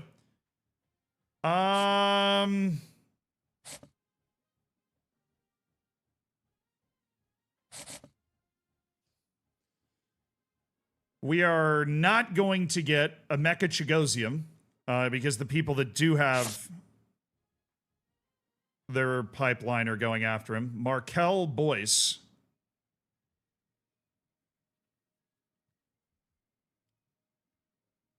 And then Ofisa Palele. I'm a little worried about USC there. This is going to be a really frustrating year, Chad. I'm telling you right now. It's going to be a really frustrating year when it comes to recruiting.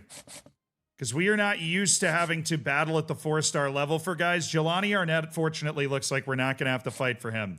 But Steven Stack, we are going to have to fight for. Now, this is a guy that I do want to get, right? But Michigan's on him, West Virginia's on him, UConn's on him, Boston College is on him, Syracuse is on him. There are teams on Steven Stack. Real teams. We are not in the little leagues anymore. All right. The wide receivers that we've added, none of these wide receivers are, we're going to get rid of 2 of them. AJ Peppers only has 1 guy on him. He's the big receiver from Mobile. He's got Florida looking at him. They're looking at him funny. I don't know. I think I want to keep him on my list right now. And Bass, we're okay. Dalton Barker, I think we're going to be able to get him comfortably, which would be really nice. Get a guy we don't hate in comfortably. Trent Bass will come back to him. I don't have any tackles. Oh, yeah. I mean, we got rid of Ofisa.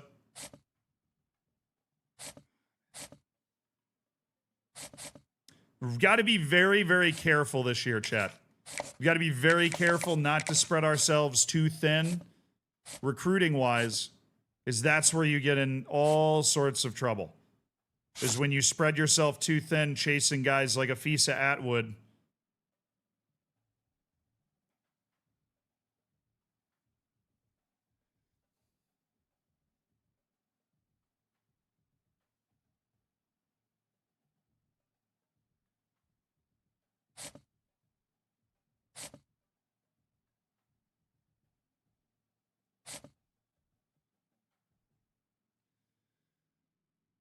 Zach Baronis, all right.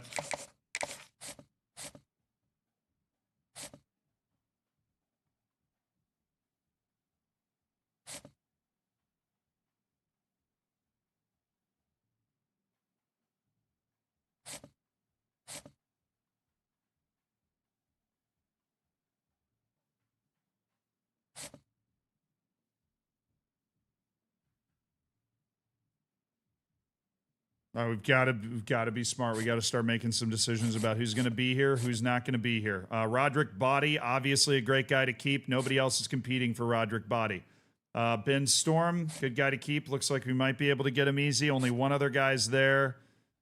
Ogunjobi, Gainwell, Madison Myers, Jeremy Folk. We might just let this play and see who we're able to get easily and who we're not able to get easily. None of them are gyms. One's a bust, so obviously Gainwell's not a guy we're super into.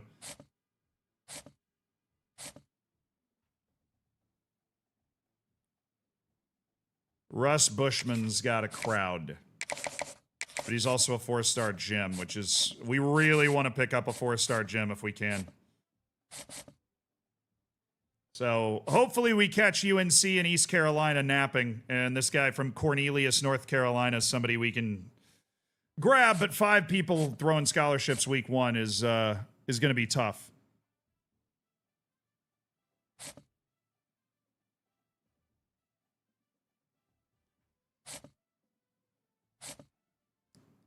All right, Reynoso doesn't have anybody going after him, so we can wait just a little bit.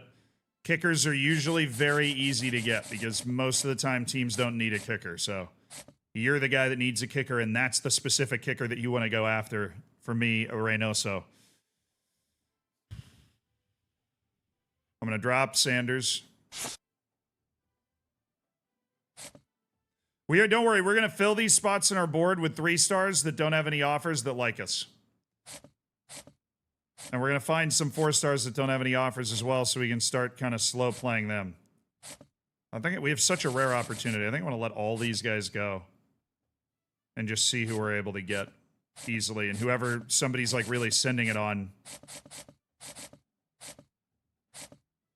then then we'll stay with them.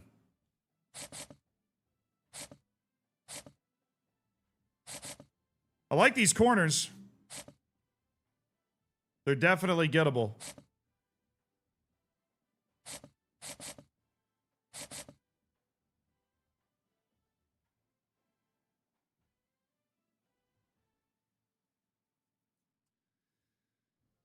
That's stupid. We're not gonna get Russ Bushman. I'm out.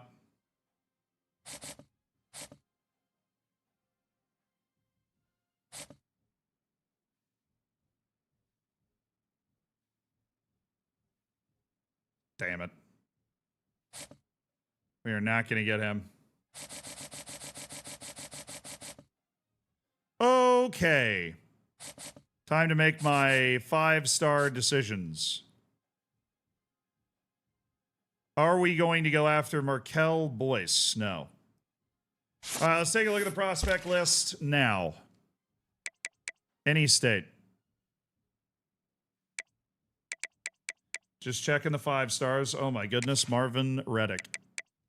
Marvin Reddick is at least potentially gettable if we send it right now.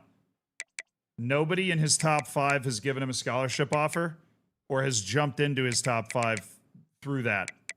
So the opportunity is there for us to grab a 5-star, would be a very, very valuable person. All right, give me 4-star prospects. Give me 4-star prospects that do not have a scholarship offer. And that would be Jimmy McGee, love the name. And that would be Steve Valoga.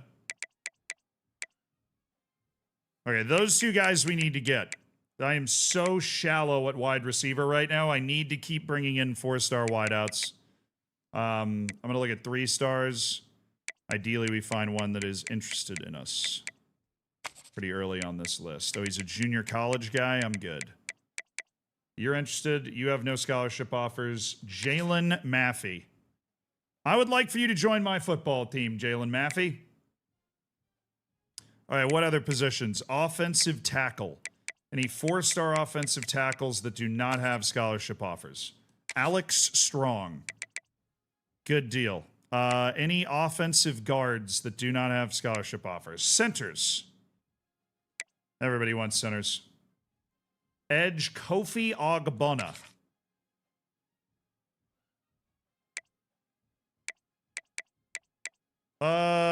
Strong safeties? Good God, there's so many offers on strong safeties. Safeties are impossible to get, man. You got to get transfers or something. Guys that want to come play for you there. Defensive tackles? No. Okay. Tight ends?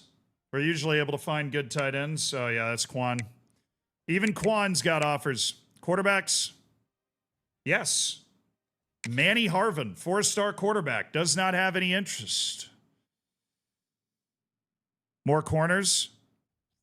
No, we are going after 1 5-star, chat. I listened to the people. There is a 5-star that we are going to go after.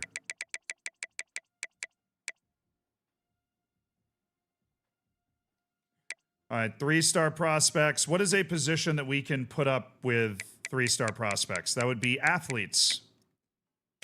Guys that play multiple positions and play them well. Doug McGlynn, 6'5", 251-pound tight end athlete. Like it. I like it. All right, need a scholarship. We're going to make sure that everybody that does not have a scholarship offer from us gets one. We don't want to accidentally forget somebody. These are all guys that did not get week 1 scholarship offers from other schools. This provides us with a huge opportunity to swoop in and grab them.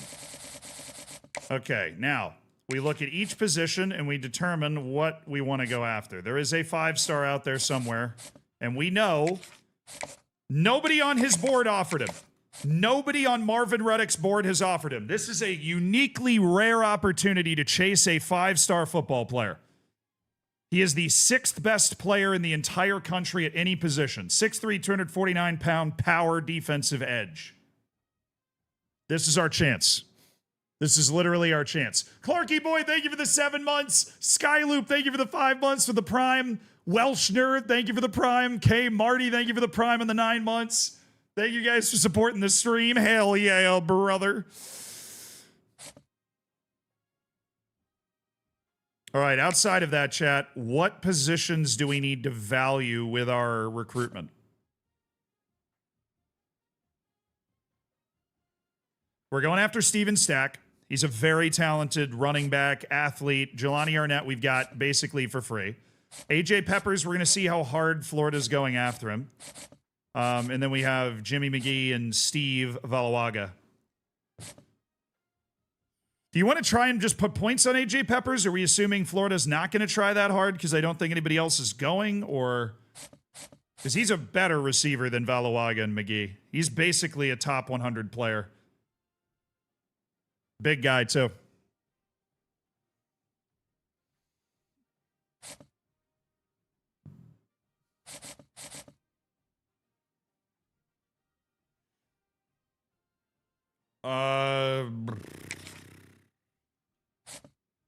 Don't risk it? Yeah, I agree. I can win Chad Parker, and he's a gem. I can win Chad Parker. We're going to throw a 50 on Chad Parker. He's a gem 4-star from Fort Wayne, Indiana. I think we can get him. NC State only has a level 1 pipeline. I just have to out-dedicate them. Dorsey's a 3-star and just has other people on him. I don't feel like dealing with that. Nathan Kendricks, I'm going to put a 10 on him and hope that that's enough. We should end up with like 10 extra points doing the math here. Okay, athletes. Whoops. 3-star athlete. Come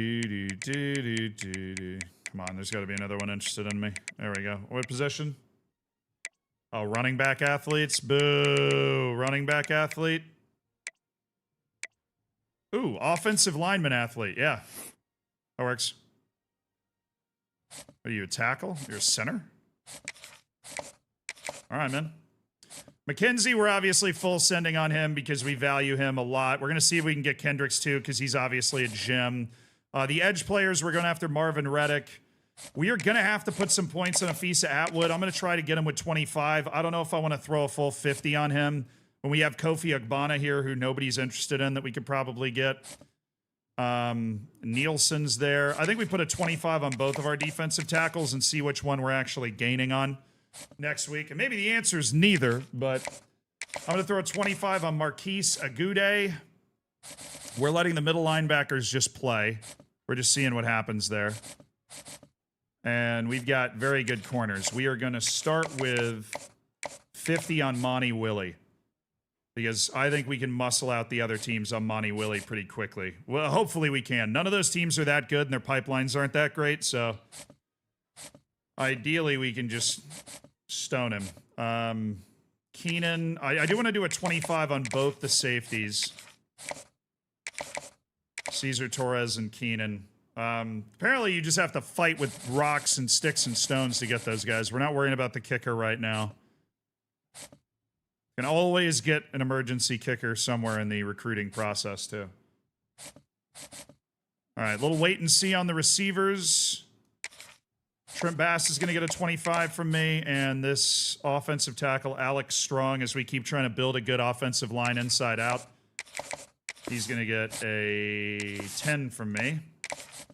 And we're going to throw science.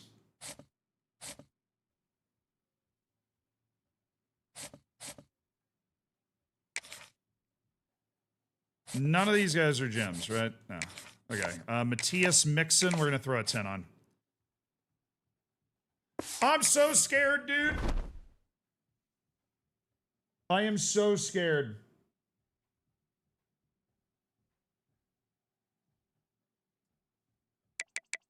One thing I love about American football is the nominal determinism. Bro, very true.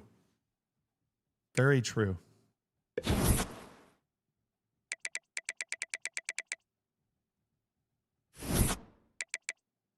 I'm so scared to open this recruiting screen, dude.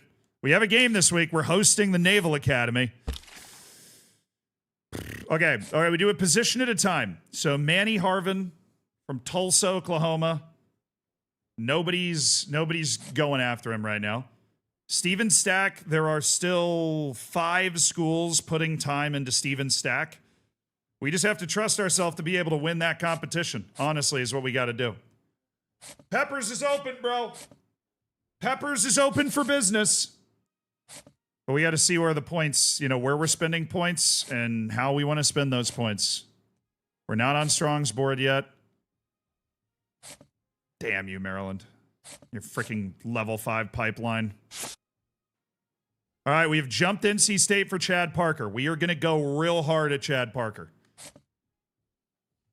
All right, good. Boston College doesn't look like they're putting a lot of points in, so it's just me and Syracuse tap dancing for Ben McKenzie. I can work with that. Pick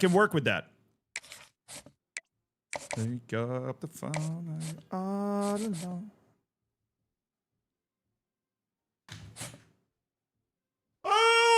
Oh, did you see it? Did you see it? Wow, yeah, I'm not going to get out with TCU and Baylor both want the guy. He's from Texas. We don't have the firepower yet to be able to dance in that situation. But we might be able to get a 5-star, chat. We are 4th on Marvin Reddick's board. Seemingly nobody is interested in Marvin Reddick. At least the teams that are on his board aren't. But I am. He might be a bust 5-star, but honestly, do I care? He's a freaking 5-star. All right, we have jumped first on Nielsen. That's nice. Zach Baronis is going to need a full-fledged fight here.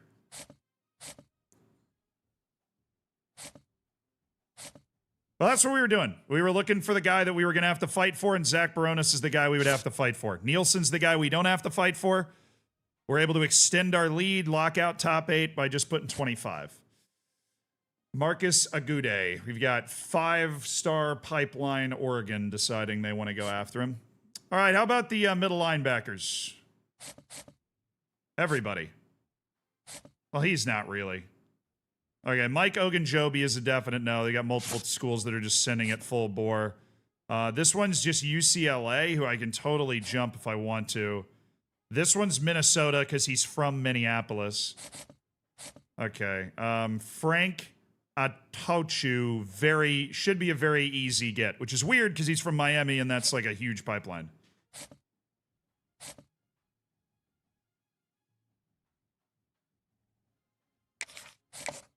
Matthias Mixon, I like this guy. We've got a really good initial sales pitch as well. I'm going to jump it up to 25 and see if we can stay ahead of the Utes of Utah. All right, body, we're good. Ben Storm. Minnesota and Boston College grabbing a dude from Georgia's a bit weird, but all right. All right, we'll get rid of Ben Storm. We got to narrow it down. Atauchu. Gonna give us a 25. That should be able to get us like 4 guys right there. Minneapolis, Minnesota's Jeremy Folk. They can have him. I don't know if I got the points that I want to throw around on Madison Myers. We'll see. Monty Willie, I'm doing okay. Georgia Tech. All right, Palacio's got Tulane and Baylor that are gung-ho for him. I don't have the points to scout him because I'm still too small, so we're going to drop him and then maybe compete for Stoke. Let's see if 25 points is enough to get me back in the conversation for Stoke. Good Lord. Tulane and UCLA. I mean, that's not USC or TCU, who were the concerns here. I think we go a full 50 for Cesar Torres. And then we could go a full 50 for Willie Keenan, but I kind of need the points for scholarships. And we are gonna lose our first spot to Willie Keenan here. I'm afraid, but nobody wanting the guy. The guy might be worse than a 3. He's not going to be worse than a 3. 5 stars show a ton of natural ability. There's only 32 5 stars every year. They're the 32 best college football players in the country. Maybe he's not able to develop a ton, but he still comes into my team and contributes for all 4 years. He's a star. Can Stoke do it on a warm Saturday afternoon? That's the question. That is the question.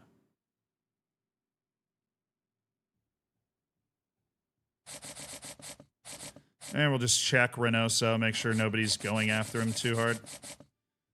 Okie dokie. I don't love it. I don't love where we're at. I don't love it. I don't love it. I'm a little thin. I'm a little thin.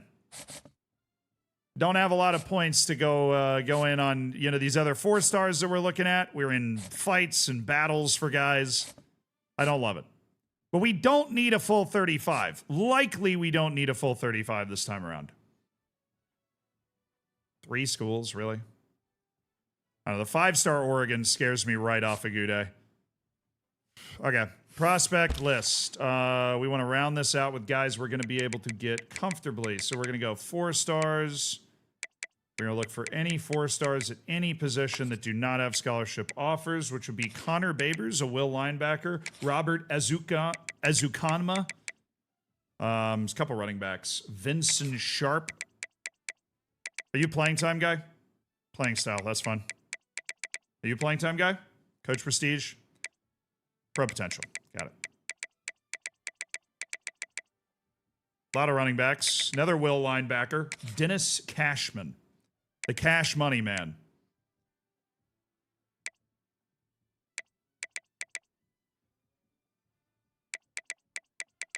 Mariba, Mariba, Mariba.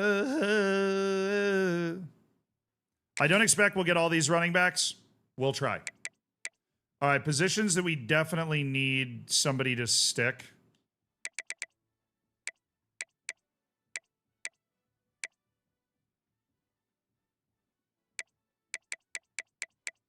All right, we're going to look for guys that are interested in me. Guys that are interested in me. Hey, Rowan, thank you so much for the raid, dude.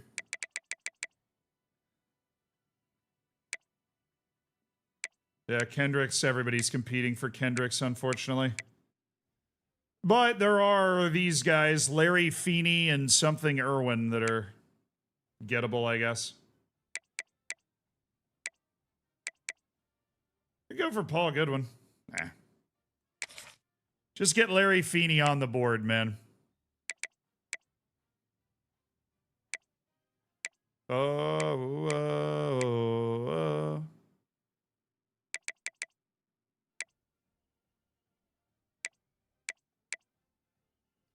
Dimitri Biquette.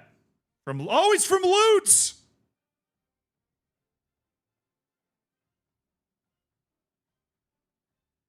That's the small town my high school's in. Nobody's from Lutz. I'm not from Lutz. This is where my high school was.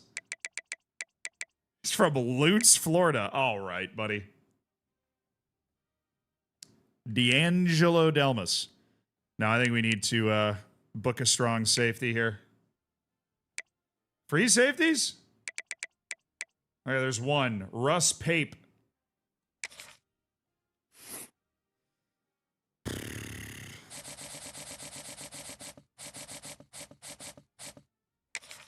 Lutz, Florida. Shout out, bro. Shout out.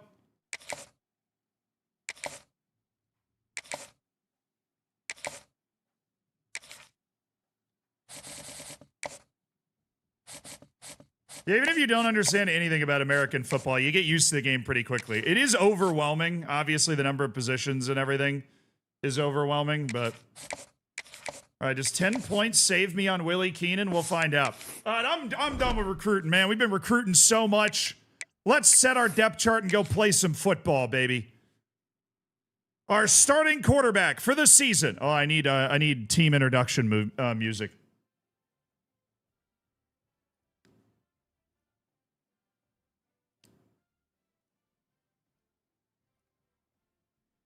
All right, it's time to meet your 2027 or 2028 Delaware Blue Hens. Starting at quarterback. You know him, you love him. From Sioux Falls, South Dakota. The transfer. Tanner. Applewhite. Hell yeah, Tanner. Like running out through the smoke. At running back, the true junior. He's only ever been a Delaware Blue Hen. From Little Elm, Texas, Lenny Albright. Backed up by transfer Mekhi Frazier. At fullback, the true freshman from Washington, D.C., Dan Drink Your McGinnis. At wide receiver, the number one wideout. He's only ever been a Delaware Blue Hen. From Plano, Texas, it's Parker. You can't lock him up. Backed up by Dakota Short, Legend Nwachukwu, and Nathan Bakhtiari. The tight end for his third straight season as the starting tight end option. From Center Valley, Pennsylvania, it's Andrew Olesh. His backup, true sophomore from Aurora, Colorado, Adonis Eaton. And true freshman from Montgomery, Alabama, David Ogunbowale. At left tackle, the transfer junior from Brookfield, Wisconsin, George Okine. At left guard, a fifth-year senior transfer from LaGrangeville, New York. At 6'6", 326 pounds, Colin Cubberly. At center, because every center on my entire team is a hot, steaming pile of ass. Once again, it's the redshirt sophomore from Harvest, Alabama, Denario Weil. At right guard, a true junior from Little Rock, Arkansas. He nearly left, but then he stayed. James Hippenhammer. And at right tackle, a transfer, redshirt sophomore from Princeton, New Jersey, but he wanted to go to Delaware instead. Jacoby, I'm 6'7", 326 pounds. Holy smoke, Slack. And now, it's time to meet your Delaware Blue Hens defense. One of the best defenses in all of college football, potentially this season. Starting on the left edge, a fifth-year senior from Shreveport, Louisiana, Gabriel Rutherford. Backed up by Quincy Goodwin. At right defensive edge, a senior from Indianapolis, Indiana, Derek, my name is Normal, Simmons. And at nose tackle, a redshirt junior transfer from Hyattsville, Maryland, Bryce Jenkins. Only has 64 speed, but he doesn't need speed. The strong side linebacker. Actually, I don't think it's going to be that guy. Let me take a quick look. It'll be that guy. The strong side linebacker at 6'4", 224 pounds from Jamesville, Maryland, Angel Lewis.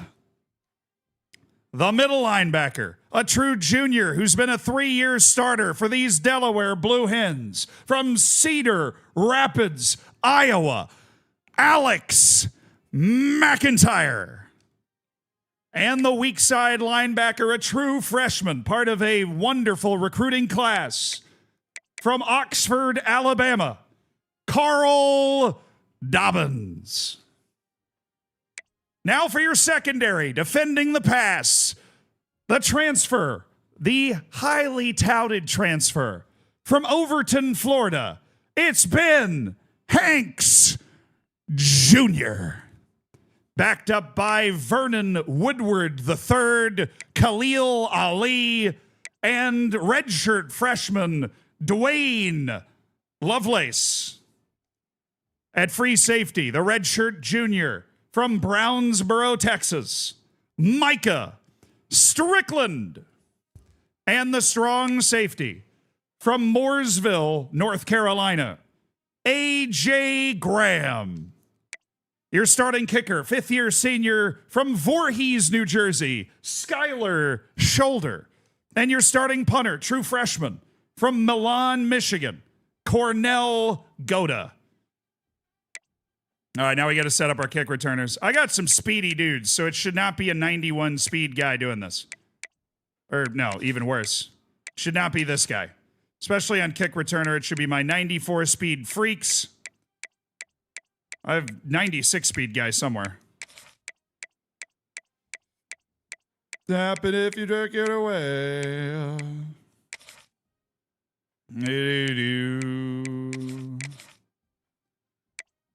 Excuse me, coming through. Excuse me. Just need the speedy guys, please. And then our punt returner's Dakota Short. You need the safe hands. We'll make it Legend Nwachukwu, just so Dakota doesn't get hurt. Punt returner's a dangerous job. He might get hurt back there. All right, kickoffs. Long snapper is going to be Eaton. Third down running back is going to be Mekhi Frazier. A way better third down back than Albright. Albright's going to be the power back. Obviously, he just crushes people. Slot wide receiver is going to be...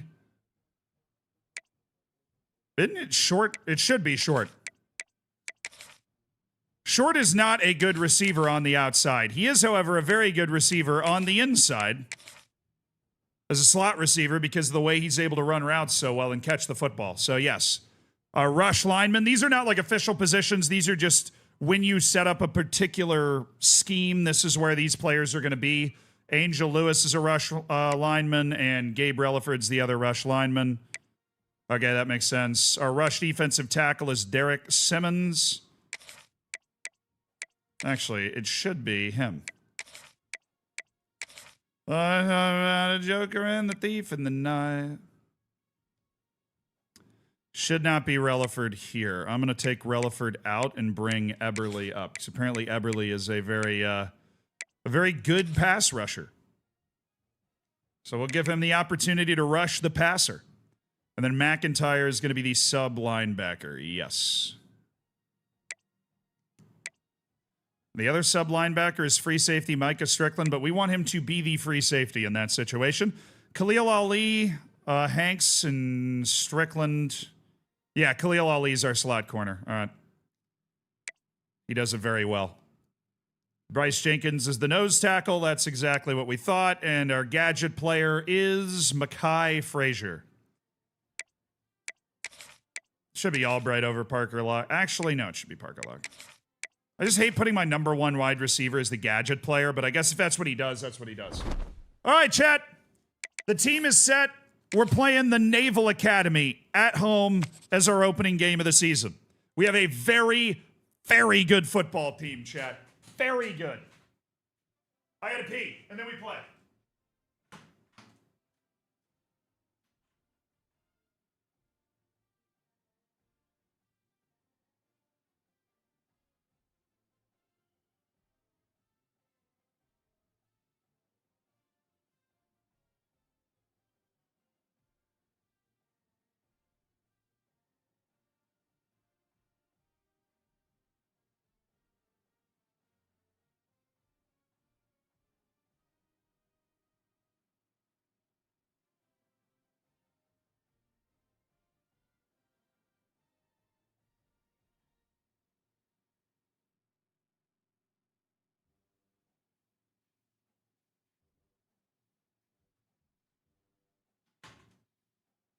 All right, chat, let's do it. This should be a good win. This should be a good win for us. That's it.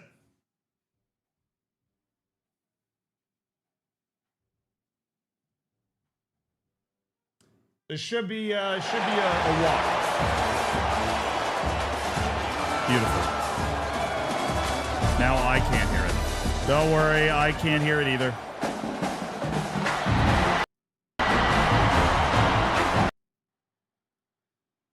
There we go. Probably just blew your ears out. Sorry.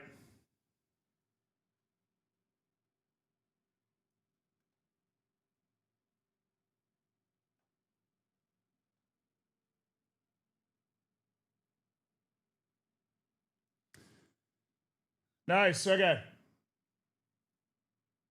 Now YouTube can't hear it. Wait, you whoa, whoa, whoa, whoa, whoa, whoa, whoa, whoa, whoa, whoa, whoa, whoa, whoa, whoa, whoa. You're telling me YouTube could hear it and now they can't. Is that what I just heard?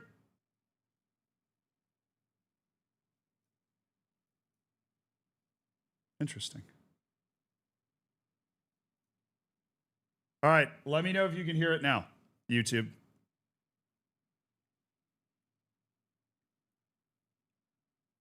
Twitch could hear it anyways. Now, whatever I did, YouTube can't hear it.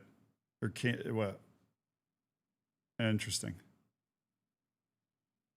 Interesting. Twitch could hear it. You guys could hear it when I couldn't.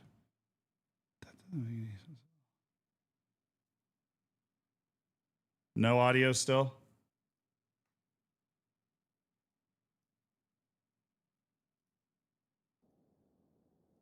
All right. On YouTube and Twitch.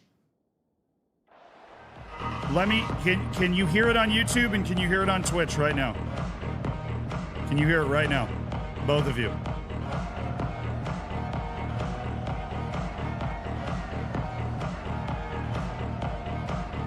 You know what's really funny?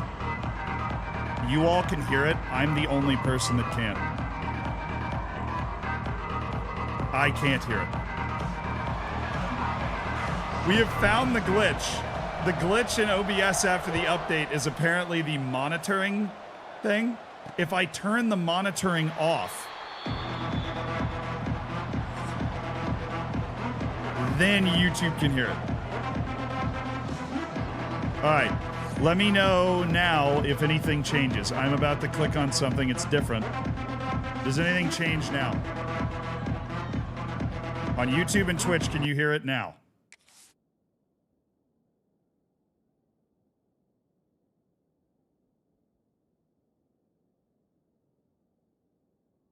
Well, it's silent now. Hold on.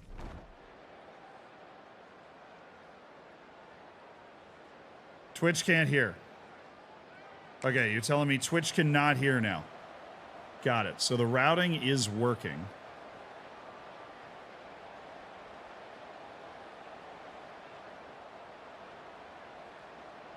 Wait, hold on. On YouTube. YouTube, tell me if you can hear it right now. I know, Twitch, I know where yours is, but YouTube, you gotta tell me if you can hear it right now. Hearing now?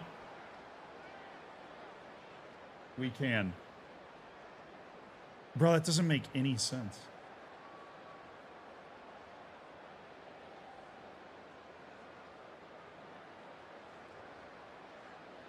All right, let me do that and then monitor and output. All right, YouTube, can you hear it now? Please say yes. It's gone. What the hell? All right, let me try. I'm going to try one more thing. I'm going to try one more thing. I'm going to monitor only mute output.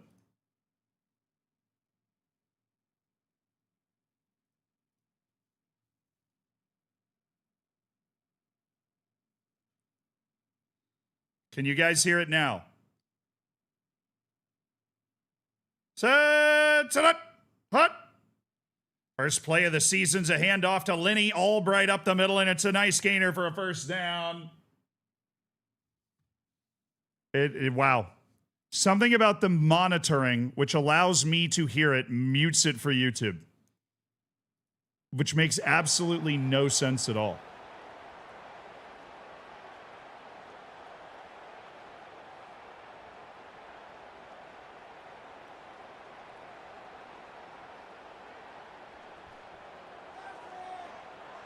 Oh, no, I switched I turned the monitoring off. I turned the monitoring off, so the monitoring doesn't work.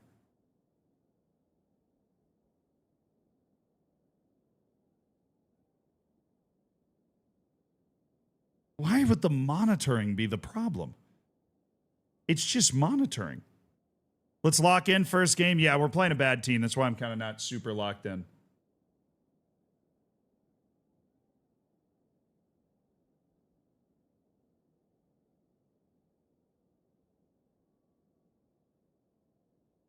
Doesn't make any sense.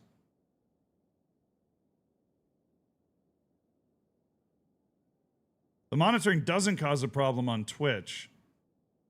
Because Twitch, if I do monitor and output, take this off. Twitch, you can hear this, right?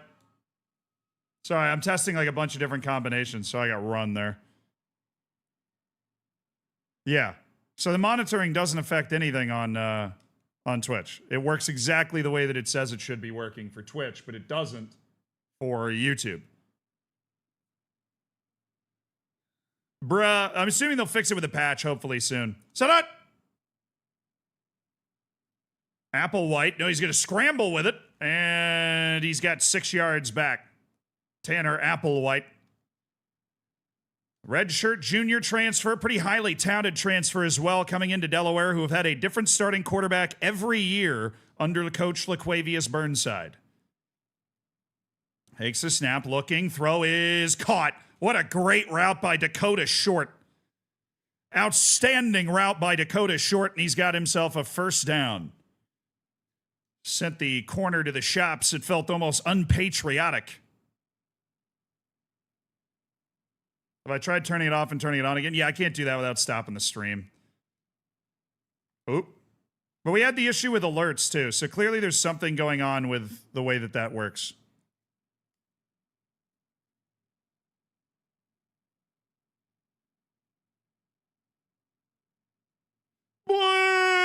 Where's it? Throw. Oh, man. That didn't work. All right, I'll do quick unders and then maybe go for this if we get close. 3rd down and 8. Tanner Applewhite takes the snap, surveys the field. They've got that underneath coverage in place. Dakota Short makes the catch. They're not going to get a lot from that, and they are going to have to punt this ball away. Not a very good play there by the Delaware Blue Hens, and the offense leaving a little to be desired right now. But that punt, absolute perfection. Down at the 16-yard line, so at least the new punter's got something going on. Good quick stop by the Delaware defense. Now 3rd and 1 for the Delaware offense. It is scoreless after 1. All right, you know what I want to do. They're daring me to throw the ball, and you know what? I trust my damn guys. Come on, Parker. Oy! Incomplete. Wow, my guy, my boy did not win one-on-one. Yeah, I'm gonna go goal line. Screw it. I don't think the Navy can stop me if I run eye power out of goal line. Bind our freshman fullback McGinnis. 4th down and 1. They're going to go for it. Power on power. It's a handoff up the middle, and Lenny Albright's got enough for a first down. He is a tough guy to stop in that situation. It's a guy that usually falls forward. Now an experienced running back as well, part of Coach Burnside's first recruiting class here at Delaware. Handoff going to the left side. There's a little bit of a hole here for Albright to pick up 5 yards. This is a team that will run it right down your throat if you let them. Applewhite takes a snap. It is a handoff going to the right side. Albright just cuts it right up the field to pick up a couple of yards. This is a solid offensive line for Delaware, particularly at the tackle positions. They have a lot of size to push you around. Handoff. Albright hits the hole quickly. Bounces out. Good blocking by Delaware. They finish their blocks. And that's 50 yards early in the second quarter. Mekhi Frazier, the 5th-year senior transfer, is now in there.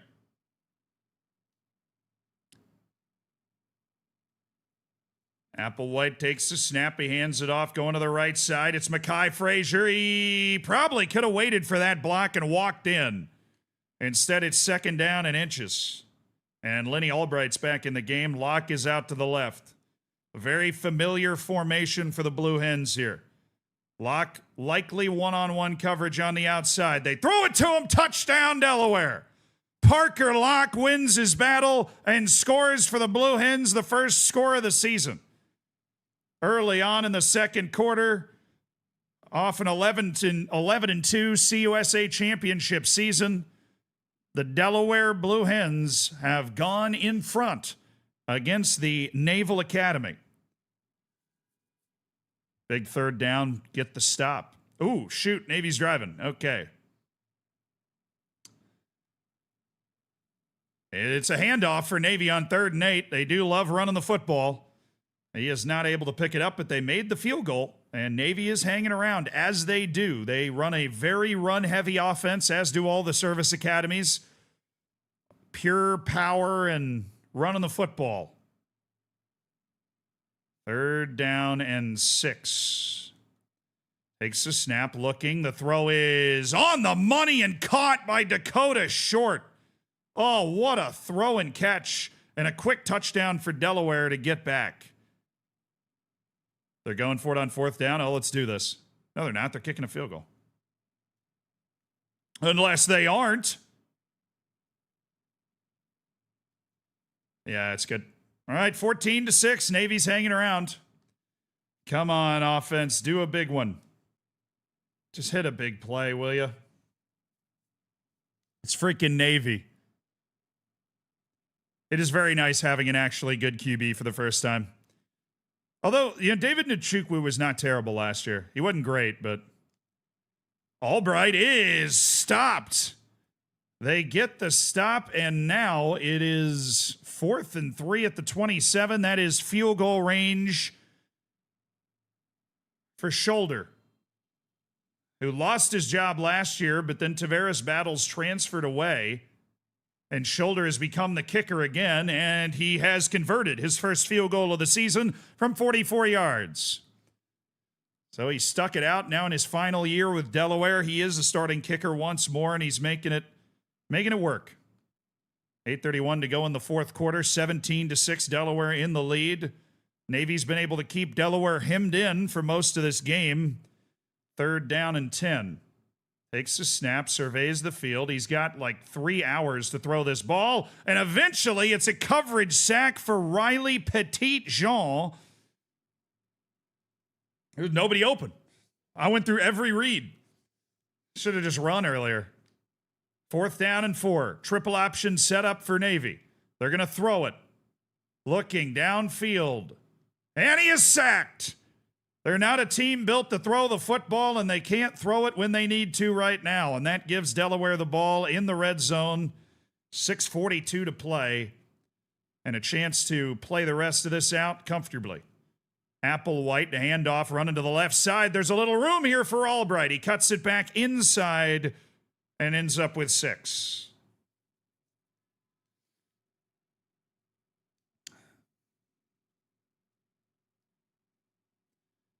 Set up. Applewhite, handoff. It's Albright. Lowers the shoulder, and he's down to the 2. Feels like a matter of time until Albright walks into the end zone. They're going to line up 3 tight ends. Navy's bunched in here. And there is a change coming in at the line of scrimmage. Applewhite takes a snap, looking right, looking left, throws over the middle. He missed him. Oh, goodness. In the rain, it gets away from Tanner Applewhite. He's just 15 of 35 today. Not been a great throwing day for the new quarterback. He won the battle against last year's starter and another transfer. But it has been wicked rain, and Delaware is grounded out. Albright, good tackle. And Delaware stopped up again, and it looks like there's a holding call on Parker Locke, too.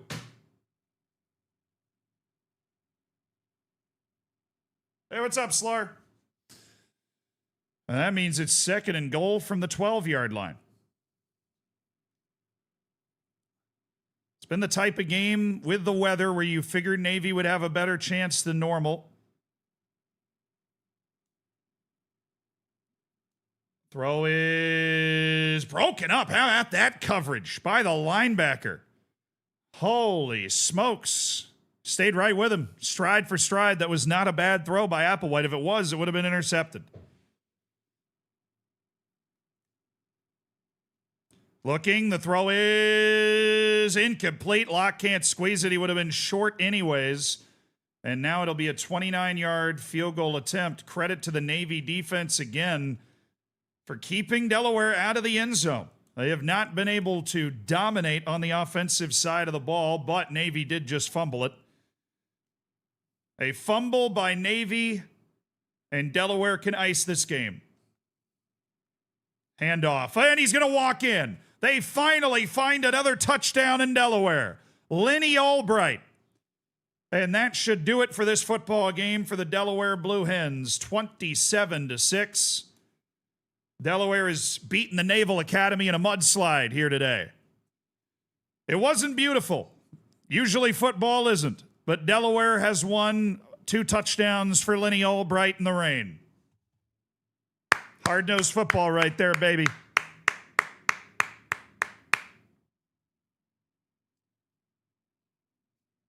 Viznot. Oh, good, man. That's funny. Have the Browns ever not been a bag of shisa? Like 1 year when they had Baker Mayfield, they went to the playoffs and beat the Pittsburgh Steelers in Pittsburgh in the playoffs, and that felt like it was just weird to watch. It just felt uncomfortable to watch. Outside of that, no, they've kind of always been bad. All right, that was a game we should have won. We're a more talented team than Navy, and even though, adverse playing conditions, we couldn't air it out. My championship contender went down to a B. Why? Why did my program tradition go down too, dude? What the hell? All I did was play and beat Navy. What is the problem here? My championship contender needs to go up. It needs to go up. If it does not go up, I am going to lose players. I have 4 players that are championship contender dependent. Nwachukwu, Goodwin, Jenkins, and Applewhite. Not good. Okay, this is the game. This game is going to be so unbelievably intense, chat. We're going to have to stand up for this. It's going to be wild. We just got to keep our head. We got to keep our head firmly on our shoulders, Handle the crowd.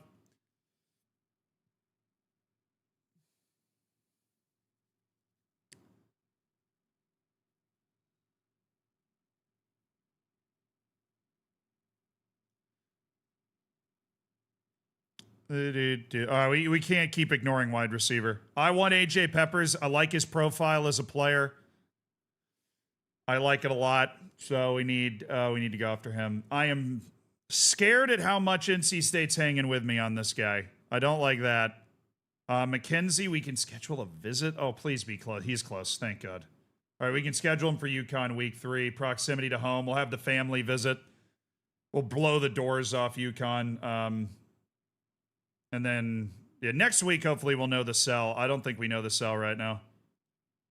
We can check, but it's something that has program tradition and proximity to home. Could be hometown hero. I do know it. It's hometown hero. Hell yeah, dude. We've got a pretty good sell on Ben McKenzie. That's good news. I'm first on a 5-star. I am first on Marvin Reddick. I'll believe it when I see it.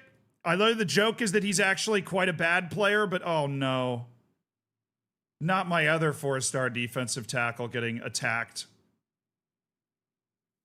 That's a problem. Myers is gone. Cool. That's how we gamed this out. BYU and Utah both want that guy.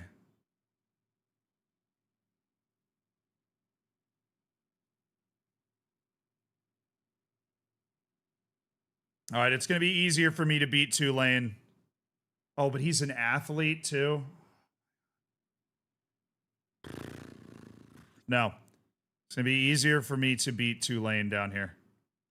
It's going to need to throw a 50, which I don't really want to do, but I have to do. So we're getting Monty Willie. We're not gaining on Nazir Stoke. Damn it. Dang it, brother. Dang it.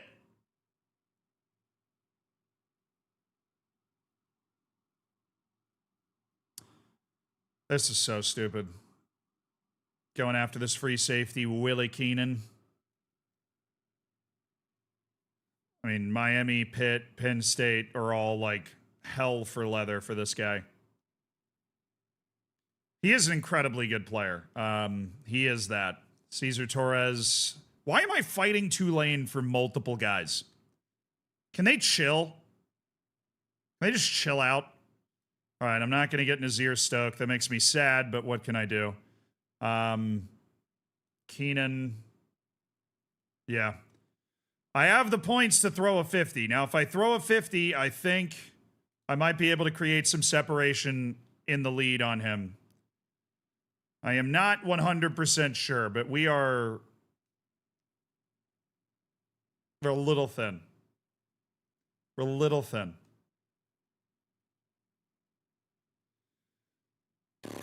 We're a little thin, chat. We're on a diet in our point department. Ashes. Any state. Any state. Guys that are interested in me, please. Any speed guys? Yes. Speedster Monty Ham. We need speedsters. We don't have any burner wide receivers, so I'll add him. We did have to remove a corner. I want to go get another corner. Bring another guy in. Goodness gracious, the corners are hard to come by. All right, Jelani Wooten. And then we removed a linebacker, I think. I'm worried about the defensive tackle. I just don't have the points.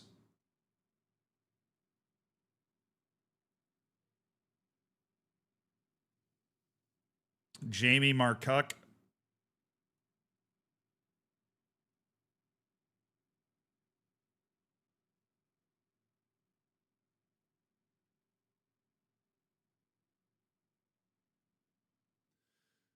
Oh, I gotta figure out what I want to do with that guy.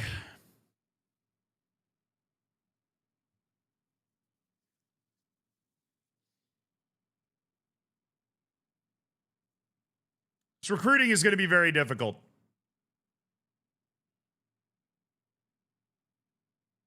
Should have played Tulane this year and beat the brakes off them. Yeah. We really just get transfer defensive tackles, don't we?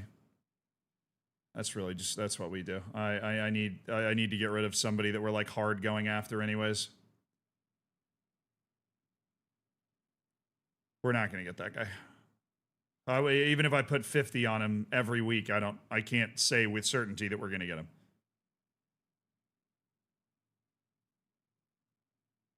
Frank Doomerville.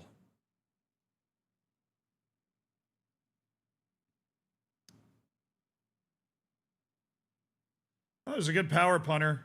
Dion Callis, so we might as well add him to the board now.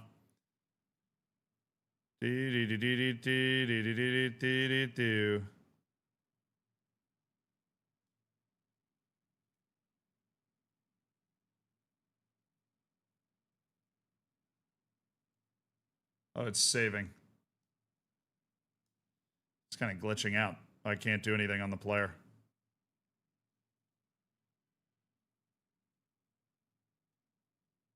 Thank you. Monty Hammer, Jelani Wooten, Frank Doomerville, Dion Callis. All right, I got 20 points left.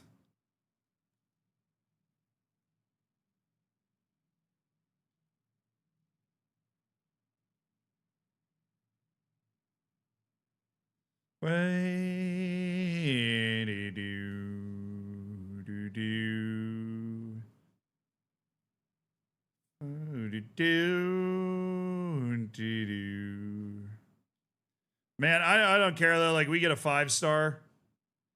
We get a 5-star in this class. That's absurd.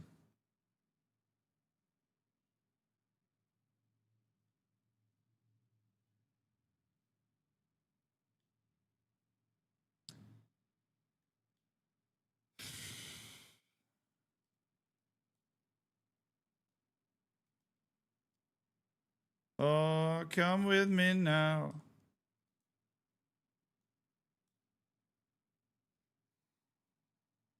All right, chat.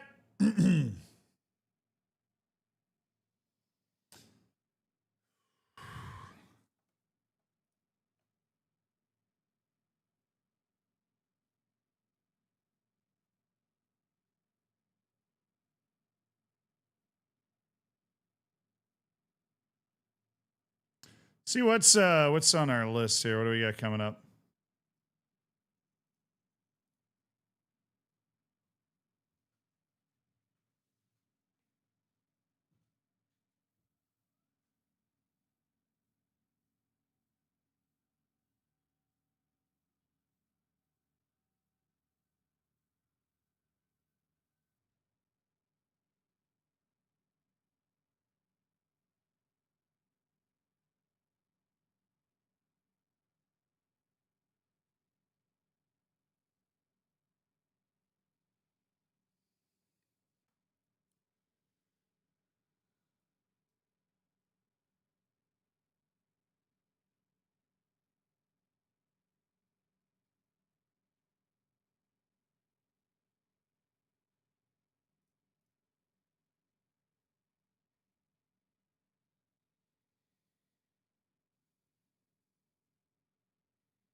We are going into a football stadium that seats 110,000 people.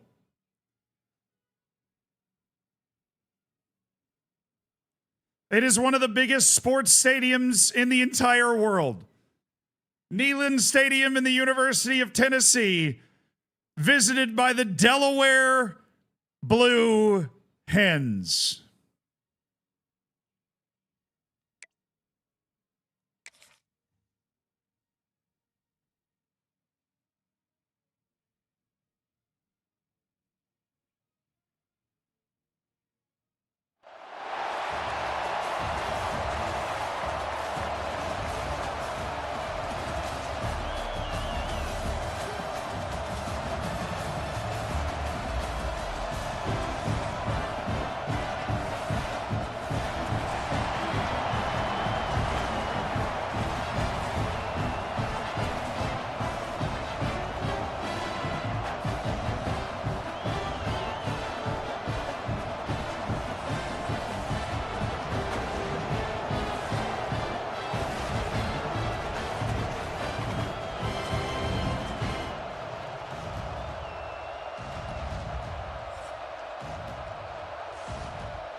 All right, chat. Neyland Stadium. Let's get it.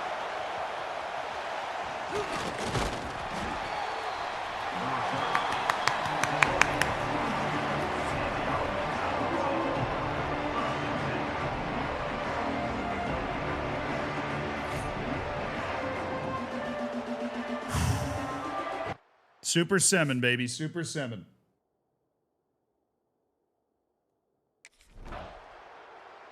Oh, we punted it. They punted it. We're on the drive. Let's go.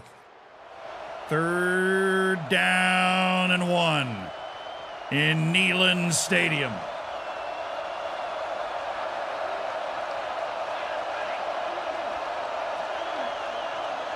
Delaware having to use a silent count in this crowd. Applewhite takes the snap. Handoff up the middle. Albright is swallowed whole. The center gets manhandled on the run up the middle. But Delaware's going to take a risk on this one. It looks like the Blue Hens are going to go for this. In the shotgun, 4th and 2 in Neyland Stadium. The roof is coming off this place.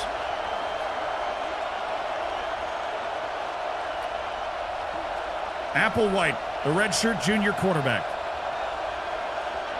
Takes the snap, looking, he throws underneath. It's a sharp throw to Legend with Chukwu for a first down. Delaware went 11-2 last year. They've won consecutive CUSA championships, trying to prove they can play at a higher level. It's a handoff, right side, Albright showing off the wheels. First down, Delaware. Lenny Albright, a talented running back, and he's showing it. And they've quieted this Neyland crowd just a little bit, going into a wall of humanity. Applewhite takes the snap. It's a handoff up the middle. It's Albright. He spins out of a tackle. He's got 3 yards.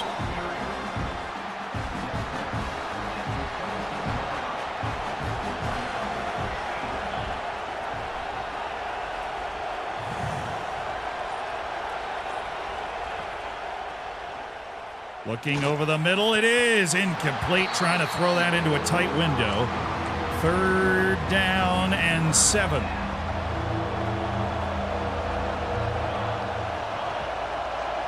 You play college football to try and play in these type of environments.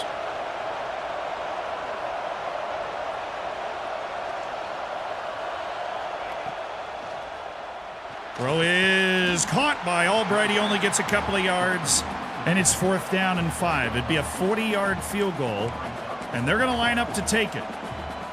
It's the 5th-year senior kicker. Not an easy place to kick a field goal. Oh, I missed it.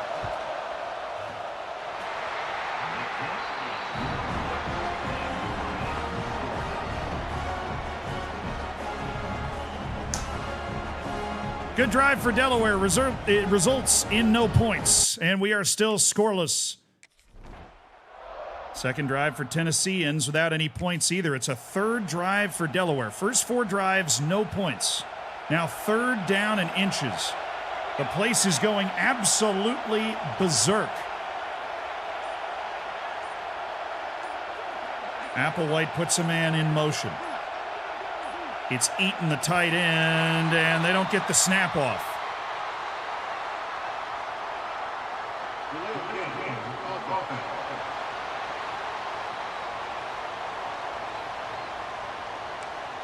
All right, bench pivot. 3rd down and 5 now.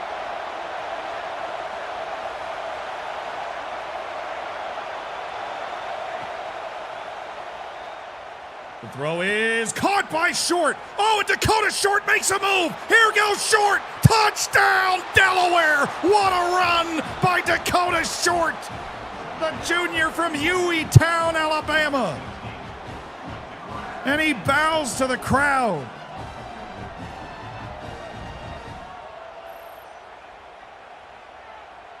The 5'7" slot receiver, Dakota Short, wins on his route and then cooks the safety, breaks a tackle, and gets all the way to the end zone.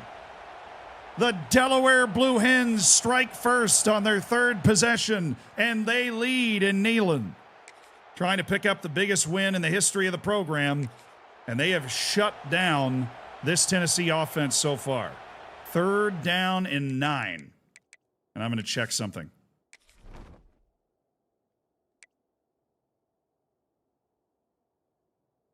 The quarterback has 91 speed.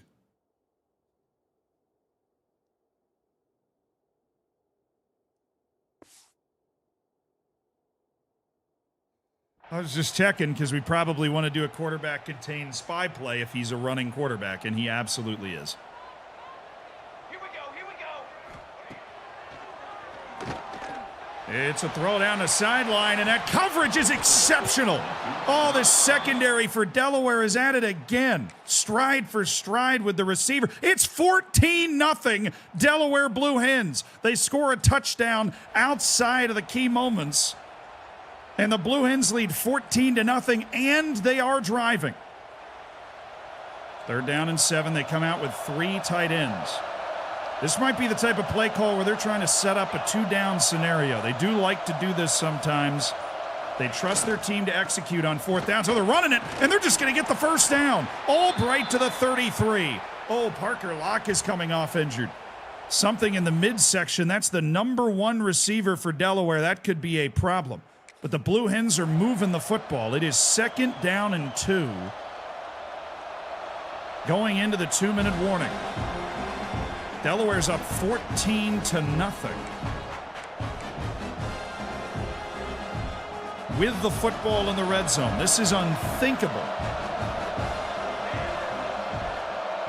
For number 6, Tennessee. Locke is back into the game. That is good to see. Looking. He's going to throw this football away. Takes a hit as well. Oh, this is a flag on Delaware.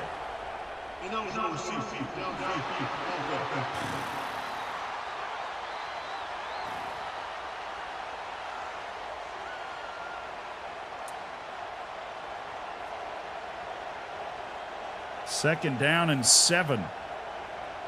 Looked like maybe an ineligible man downfield call.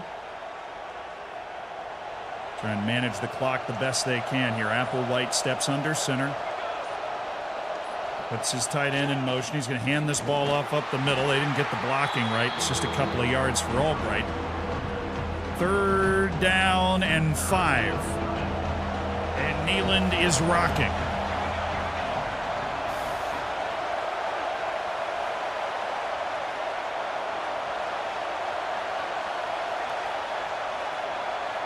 Kai Frazier's the running back on these 3rd down plays. Throw into the flat. It's caught by Frazier. They got him with the screen. Frazier cuts to the pylon. Touchdown, Delaware. Would you believe it?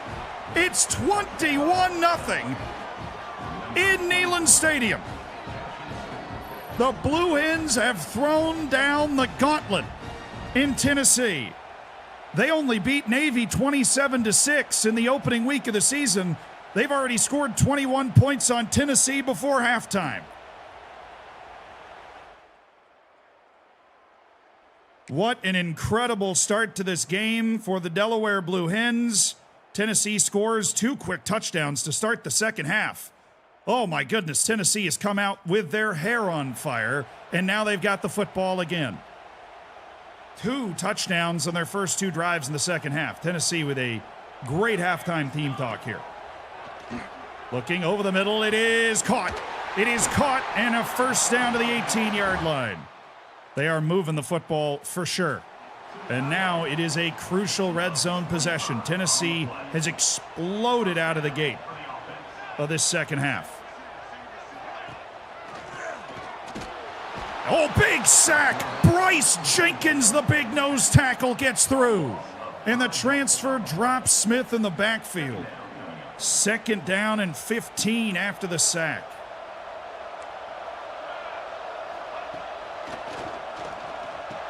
Oh, it is caught underneath. That's a gain of 13 yards. That was too easy right there for Tennessee. Smith looking to snap the football. He does. 1 second to go in the quarter, and he's sacked. The blitz gets home. It's another sack for Delaware, and it's 4th down and 9, and Delaware gets a big stop.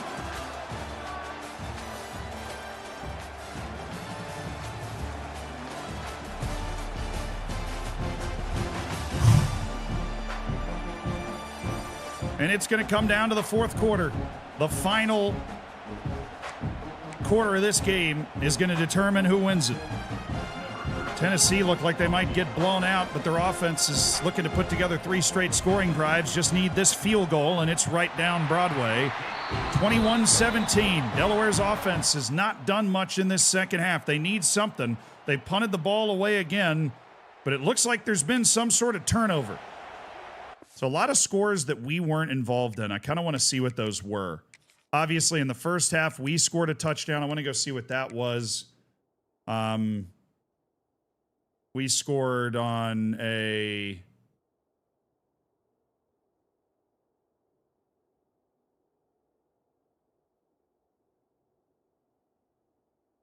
Oh, it was just an 80-yard touchdown pass to Legend Nwachukwu.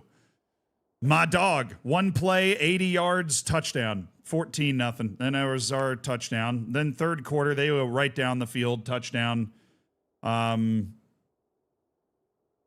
We punted away. They go right down the field again. Touchdown, 24-yard touchdown pass. We do not move the ball well again. They get the ball back, go down, and kick a field goal as we just experienced. Okay.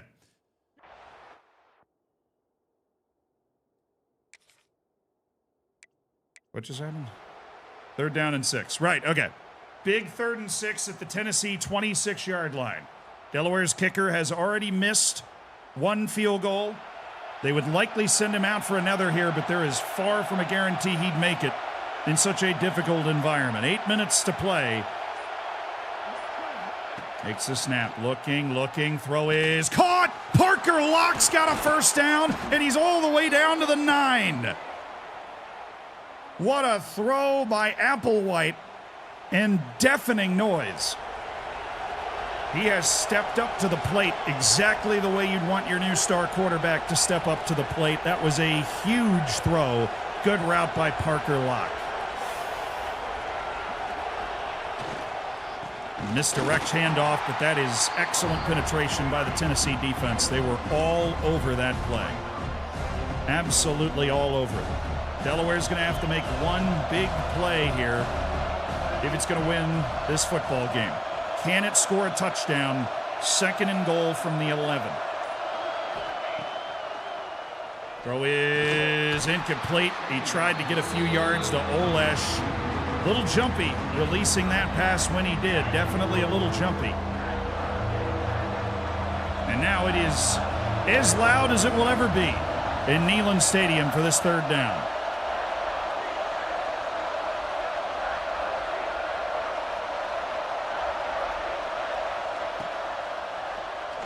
Throw is caught by Locke, and he spins back to the 4.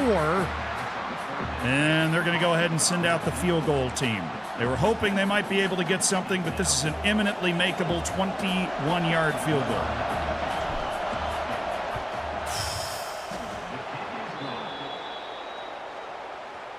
And he makes it, chips it through the uprights, and it's 24-17 Delaware with 6:43 to go. And it will be Tennessee football. A touchdown ties the game. But Delaware with a nice drive, able to put 3 points on the board. Tennessee's been stopped. Delaware's been stopped. 4:26 to go after a couple of quick drives. It is 3rd down and 5.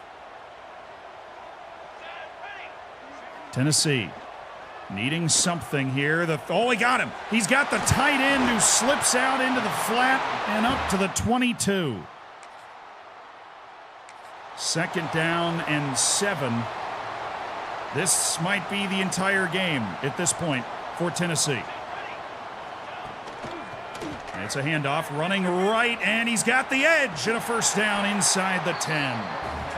Come on, man.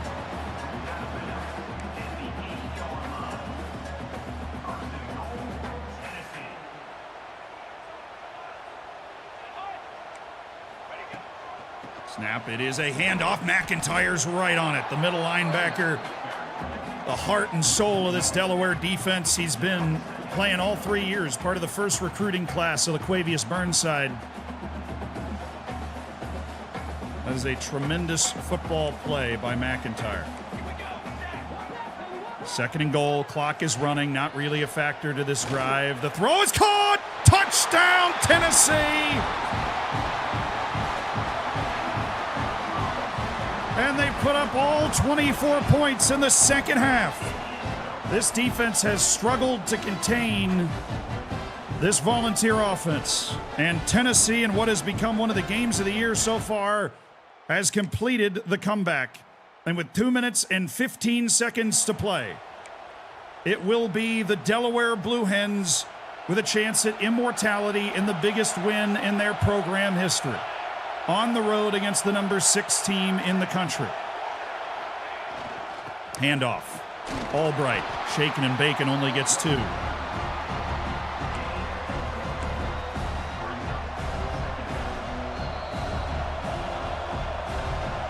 This is just about everything here for Delaware. This is by far the most difficult game on their schedule. They are a dark horse playoff pick after back-to-back CUSA titles, and they've returned a lot of talent from that team last year.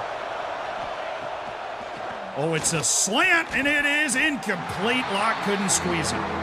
3rd down and 8.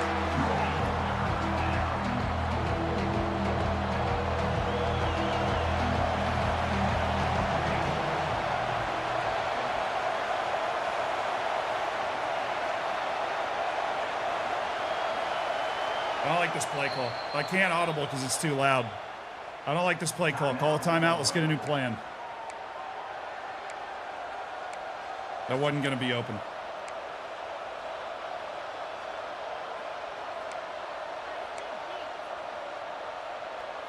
You know what we could do? Run a screen. They're going to be so jazzed up, they're probably going to rush hard. We throw a screen to Albright, see if we can get that.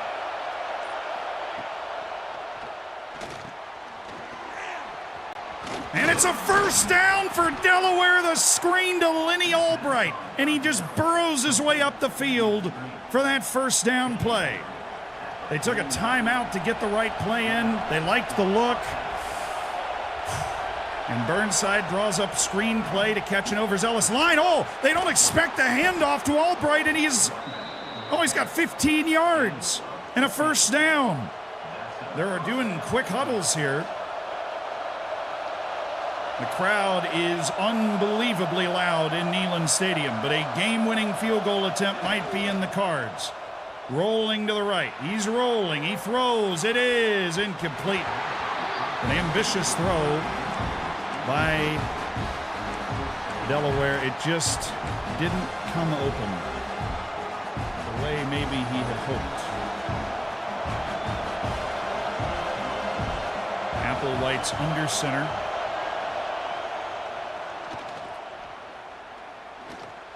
Throw is incomplete. He went through a couple of reads. You could see there just was not a lot there to work with. And now it is 3rd down and 10 with 1 minute and 5 seconds left.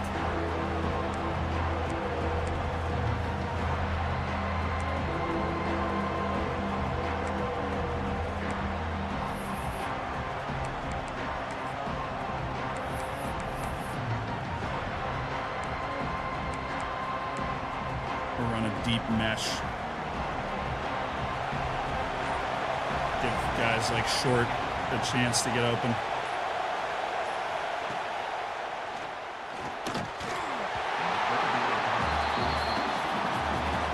I'm not going to make that, dude. My kicker cannot make a 53-yard field goal in this environment. Batted down at the line.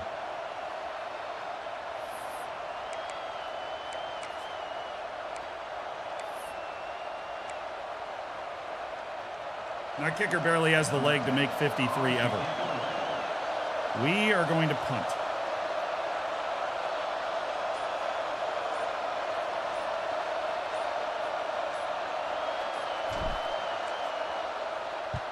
Well, that might be perfect.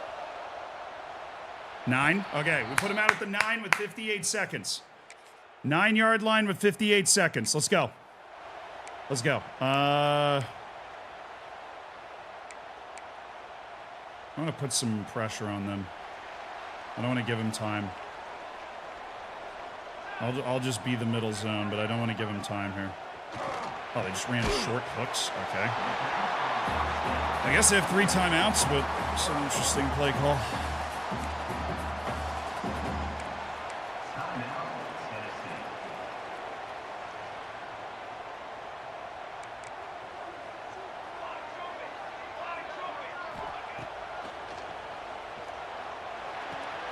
Get him down. Good. Injury. Doesn't that burn a timeout for them? Excuse me. Rules, please. That doesn't burn a timeout for them? That's great. Does stop the clock, though. Put him on the ground. Short of the first down marker. Put him on the ground. That's going to run the clock. Sky, please.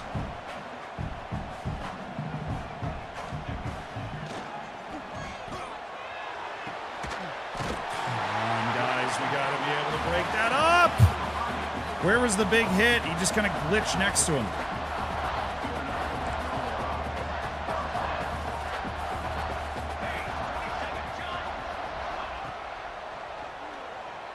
Oh, that's huge. That's their last timeout. They have 27 seconds. We will keep with the 4-man rush. I think that's definitely speeding up his reads. We do not want to give him too much time. Cool. I am more than happy for you to catch the ball there. 3rd down and 5. We just got to make a play here. Tampa 2. Top.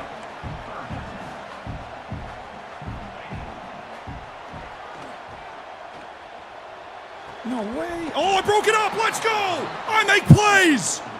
Yes.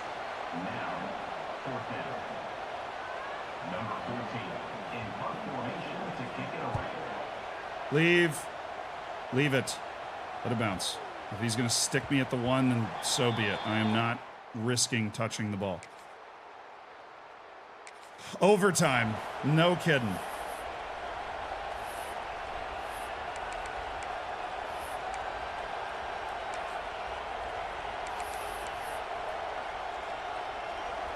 Not risking a fumble, not risking any funny business. Take us to overtime. 24-24. Delaware and Tennessee, overtime in Neyland Stadium. Delaware looking for their biggest win in program history. They have certainly played well enough to do it. A huge defensive stand. After the offense could not quite get into field goal range to attempt a game winner. Both teams stopped just outside. Tennessee's won the toss. They'll play defense first so that they know what they have to do. And they'll defend that way. Okay, we play the entirety of overtime, obviously.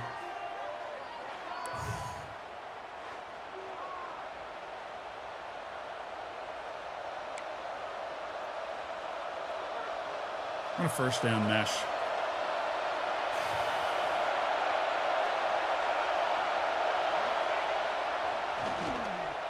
Pass is caught by Olesh, and he's got 8 yards. Good opening play for Delaware out of that 3 tight end set, and they're going 3 tight ends again. Oh, what a move by Lenny Albright. My goodness, he's down to the 5. Oh, the patience from Lenny Albright, waited for the linebacker to make a mistake and picked up a huge gain. Did I get that play call change in? I think I did. Nice.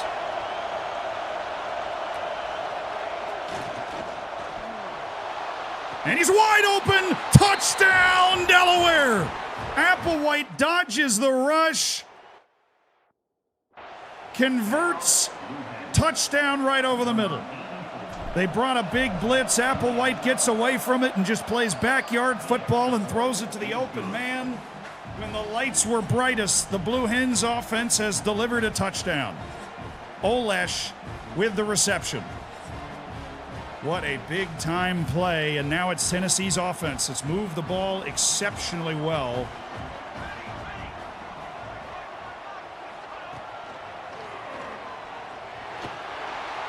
So he might run here, and he's got a lot of room.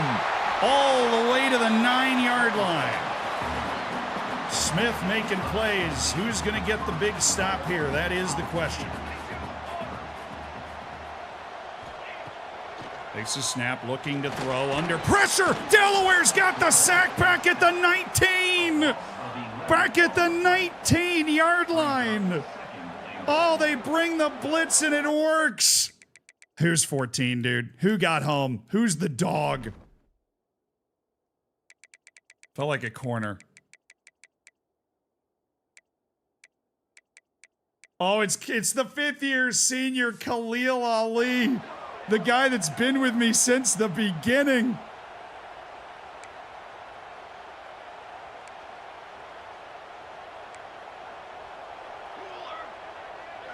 Second and goal. They're nearly 20 yards away, though. Going deep. Pass patterns. He's sacked again. Delaware gets home for the 5th time in this game. It's Marcus Relaford, the veteran defensive lineman, and it's 3rd down and goal from the 26-yard line. This Delaware defense has tightened things up. Smith takes a snap. He's looking. The throw is to the outside. It's broken up by Khalil Ali again. And now it is 4th and goal from the 26-yard line.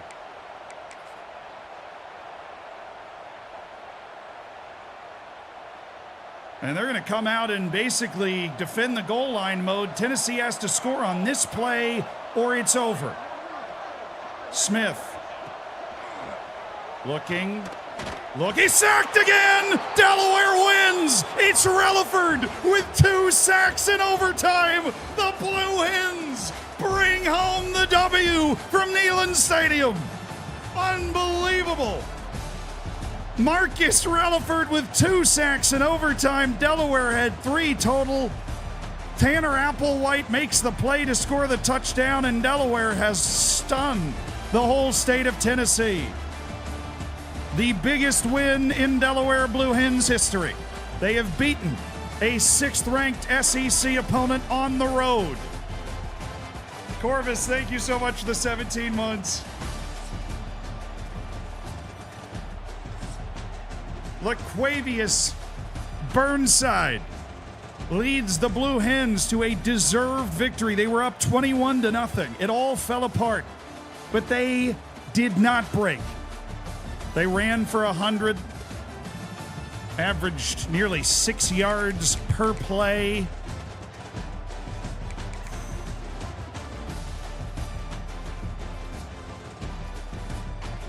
Yeah, baby! Corey Curvis, thank you for the 2 gifted subs, dude. I appreciate it. Thanks for supporting the stream with kindness. Like it all the way down there. Come on down. Wow, what a win. What a performance by Applewhite. What a 22 of 41, 298 yards, 4 touchdowns, did not throw an interception. Albright had over 100 yards. Receiving, obviously, Legend Nwachukwu had the long touchdown. Dakota Short had 85 yards. Olesh caught a touchdown. Frazier had that 1 catch for a touchdown. But defensively, I mean, how many sacks can... we had 2 from Jenkins, 2 from Gabe Relaford, Angel Lewis, Khalil Ali, Derek Simmons, all in on the action. Oh, baby. 13 tackles from Khalil Ali. Unbelievable game from the senior leader. Reed, thank you so much for the gifted sub as well. Thanks for supporting the stream with kindness. Khalil Ali popping off. The Delaware Blue Hens have upset the Tennessee Volunteers. Stick that in your pipe and smoke it. Yeah, that'll up my championship contender a little bit, I think. I think that'll up my championship contender. Yeah, just a little bit. Delaware's ranked, baby. Delaware's ranked number 25 after that win. How you going to sleep on the Delaware Blue Hens after getting a dub at Neyland Stadium? How you gonna? How could you possibly sleep on them Delaware Blue Hens now? You can't. You can't. You have to acknowledge the Delaware. You have to live with the Delaware Blue Hens now. We are your world, SEC.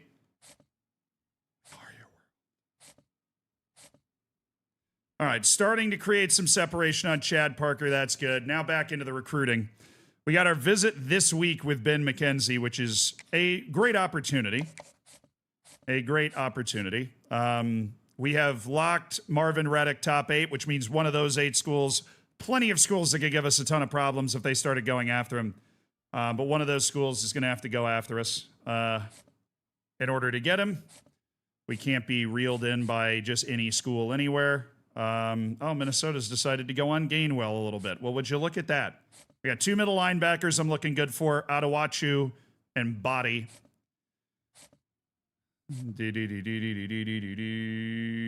Monty Willie. Wooten we're good on.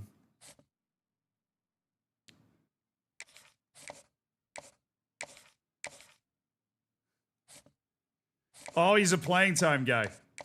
Oh, yeah, I mean, look. You're a 4-star, you're going to get good playing time here. Also, I know the sell, and the sell for him is actually fantastic. It's that. It's a B+, B+, A+, which is hilarious and awesome that it is. So good. Ever since he was gone, it all. Ever since I was gone. Now they always say congratulations. Okay, I have 20 points left, and I'm not super mad about anybody, which is nice. That's kind of nice.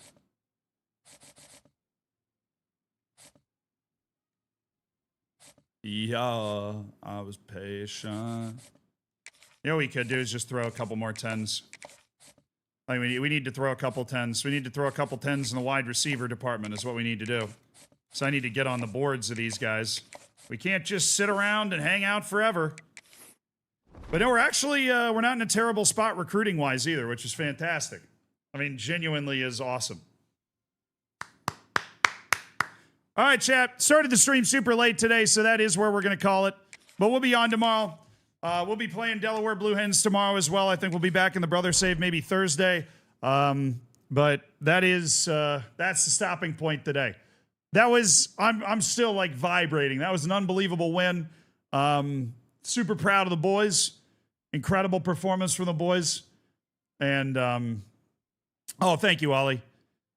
Yeah, look, that's an unbelievable win, chat. That's an absolutely ridiculous win. Thank you for watching on Twitch. Thank you for watching on YouTube. Love you guys. Fist bump.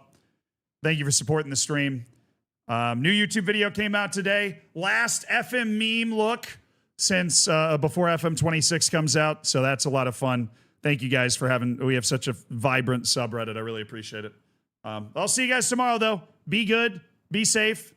Be happy. Tomorrow we cluck.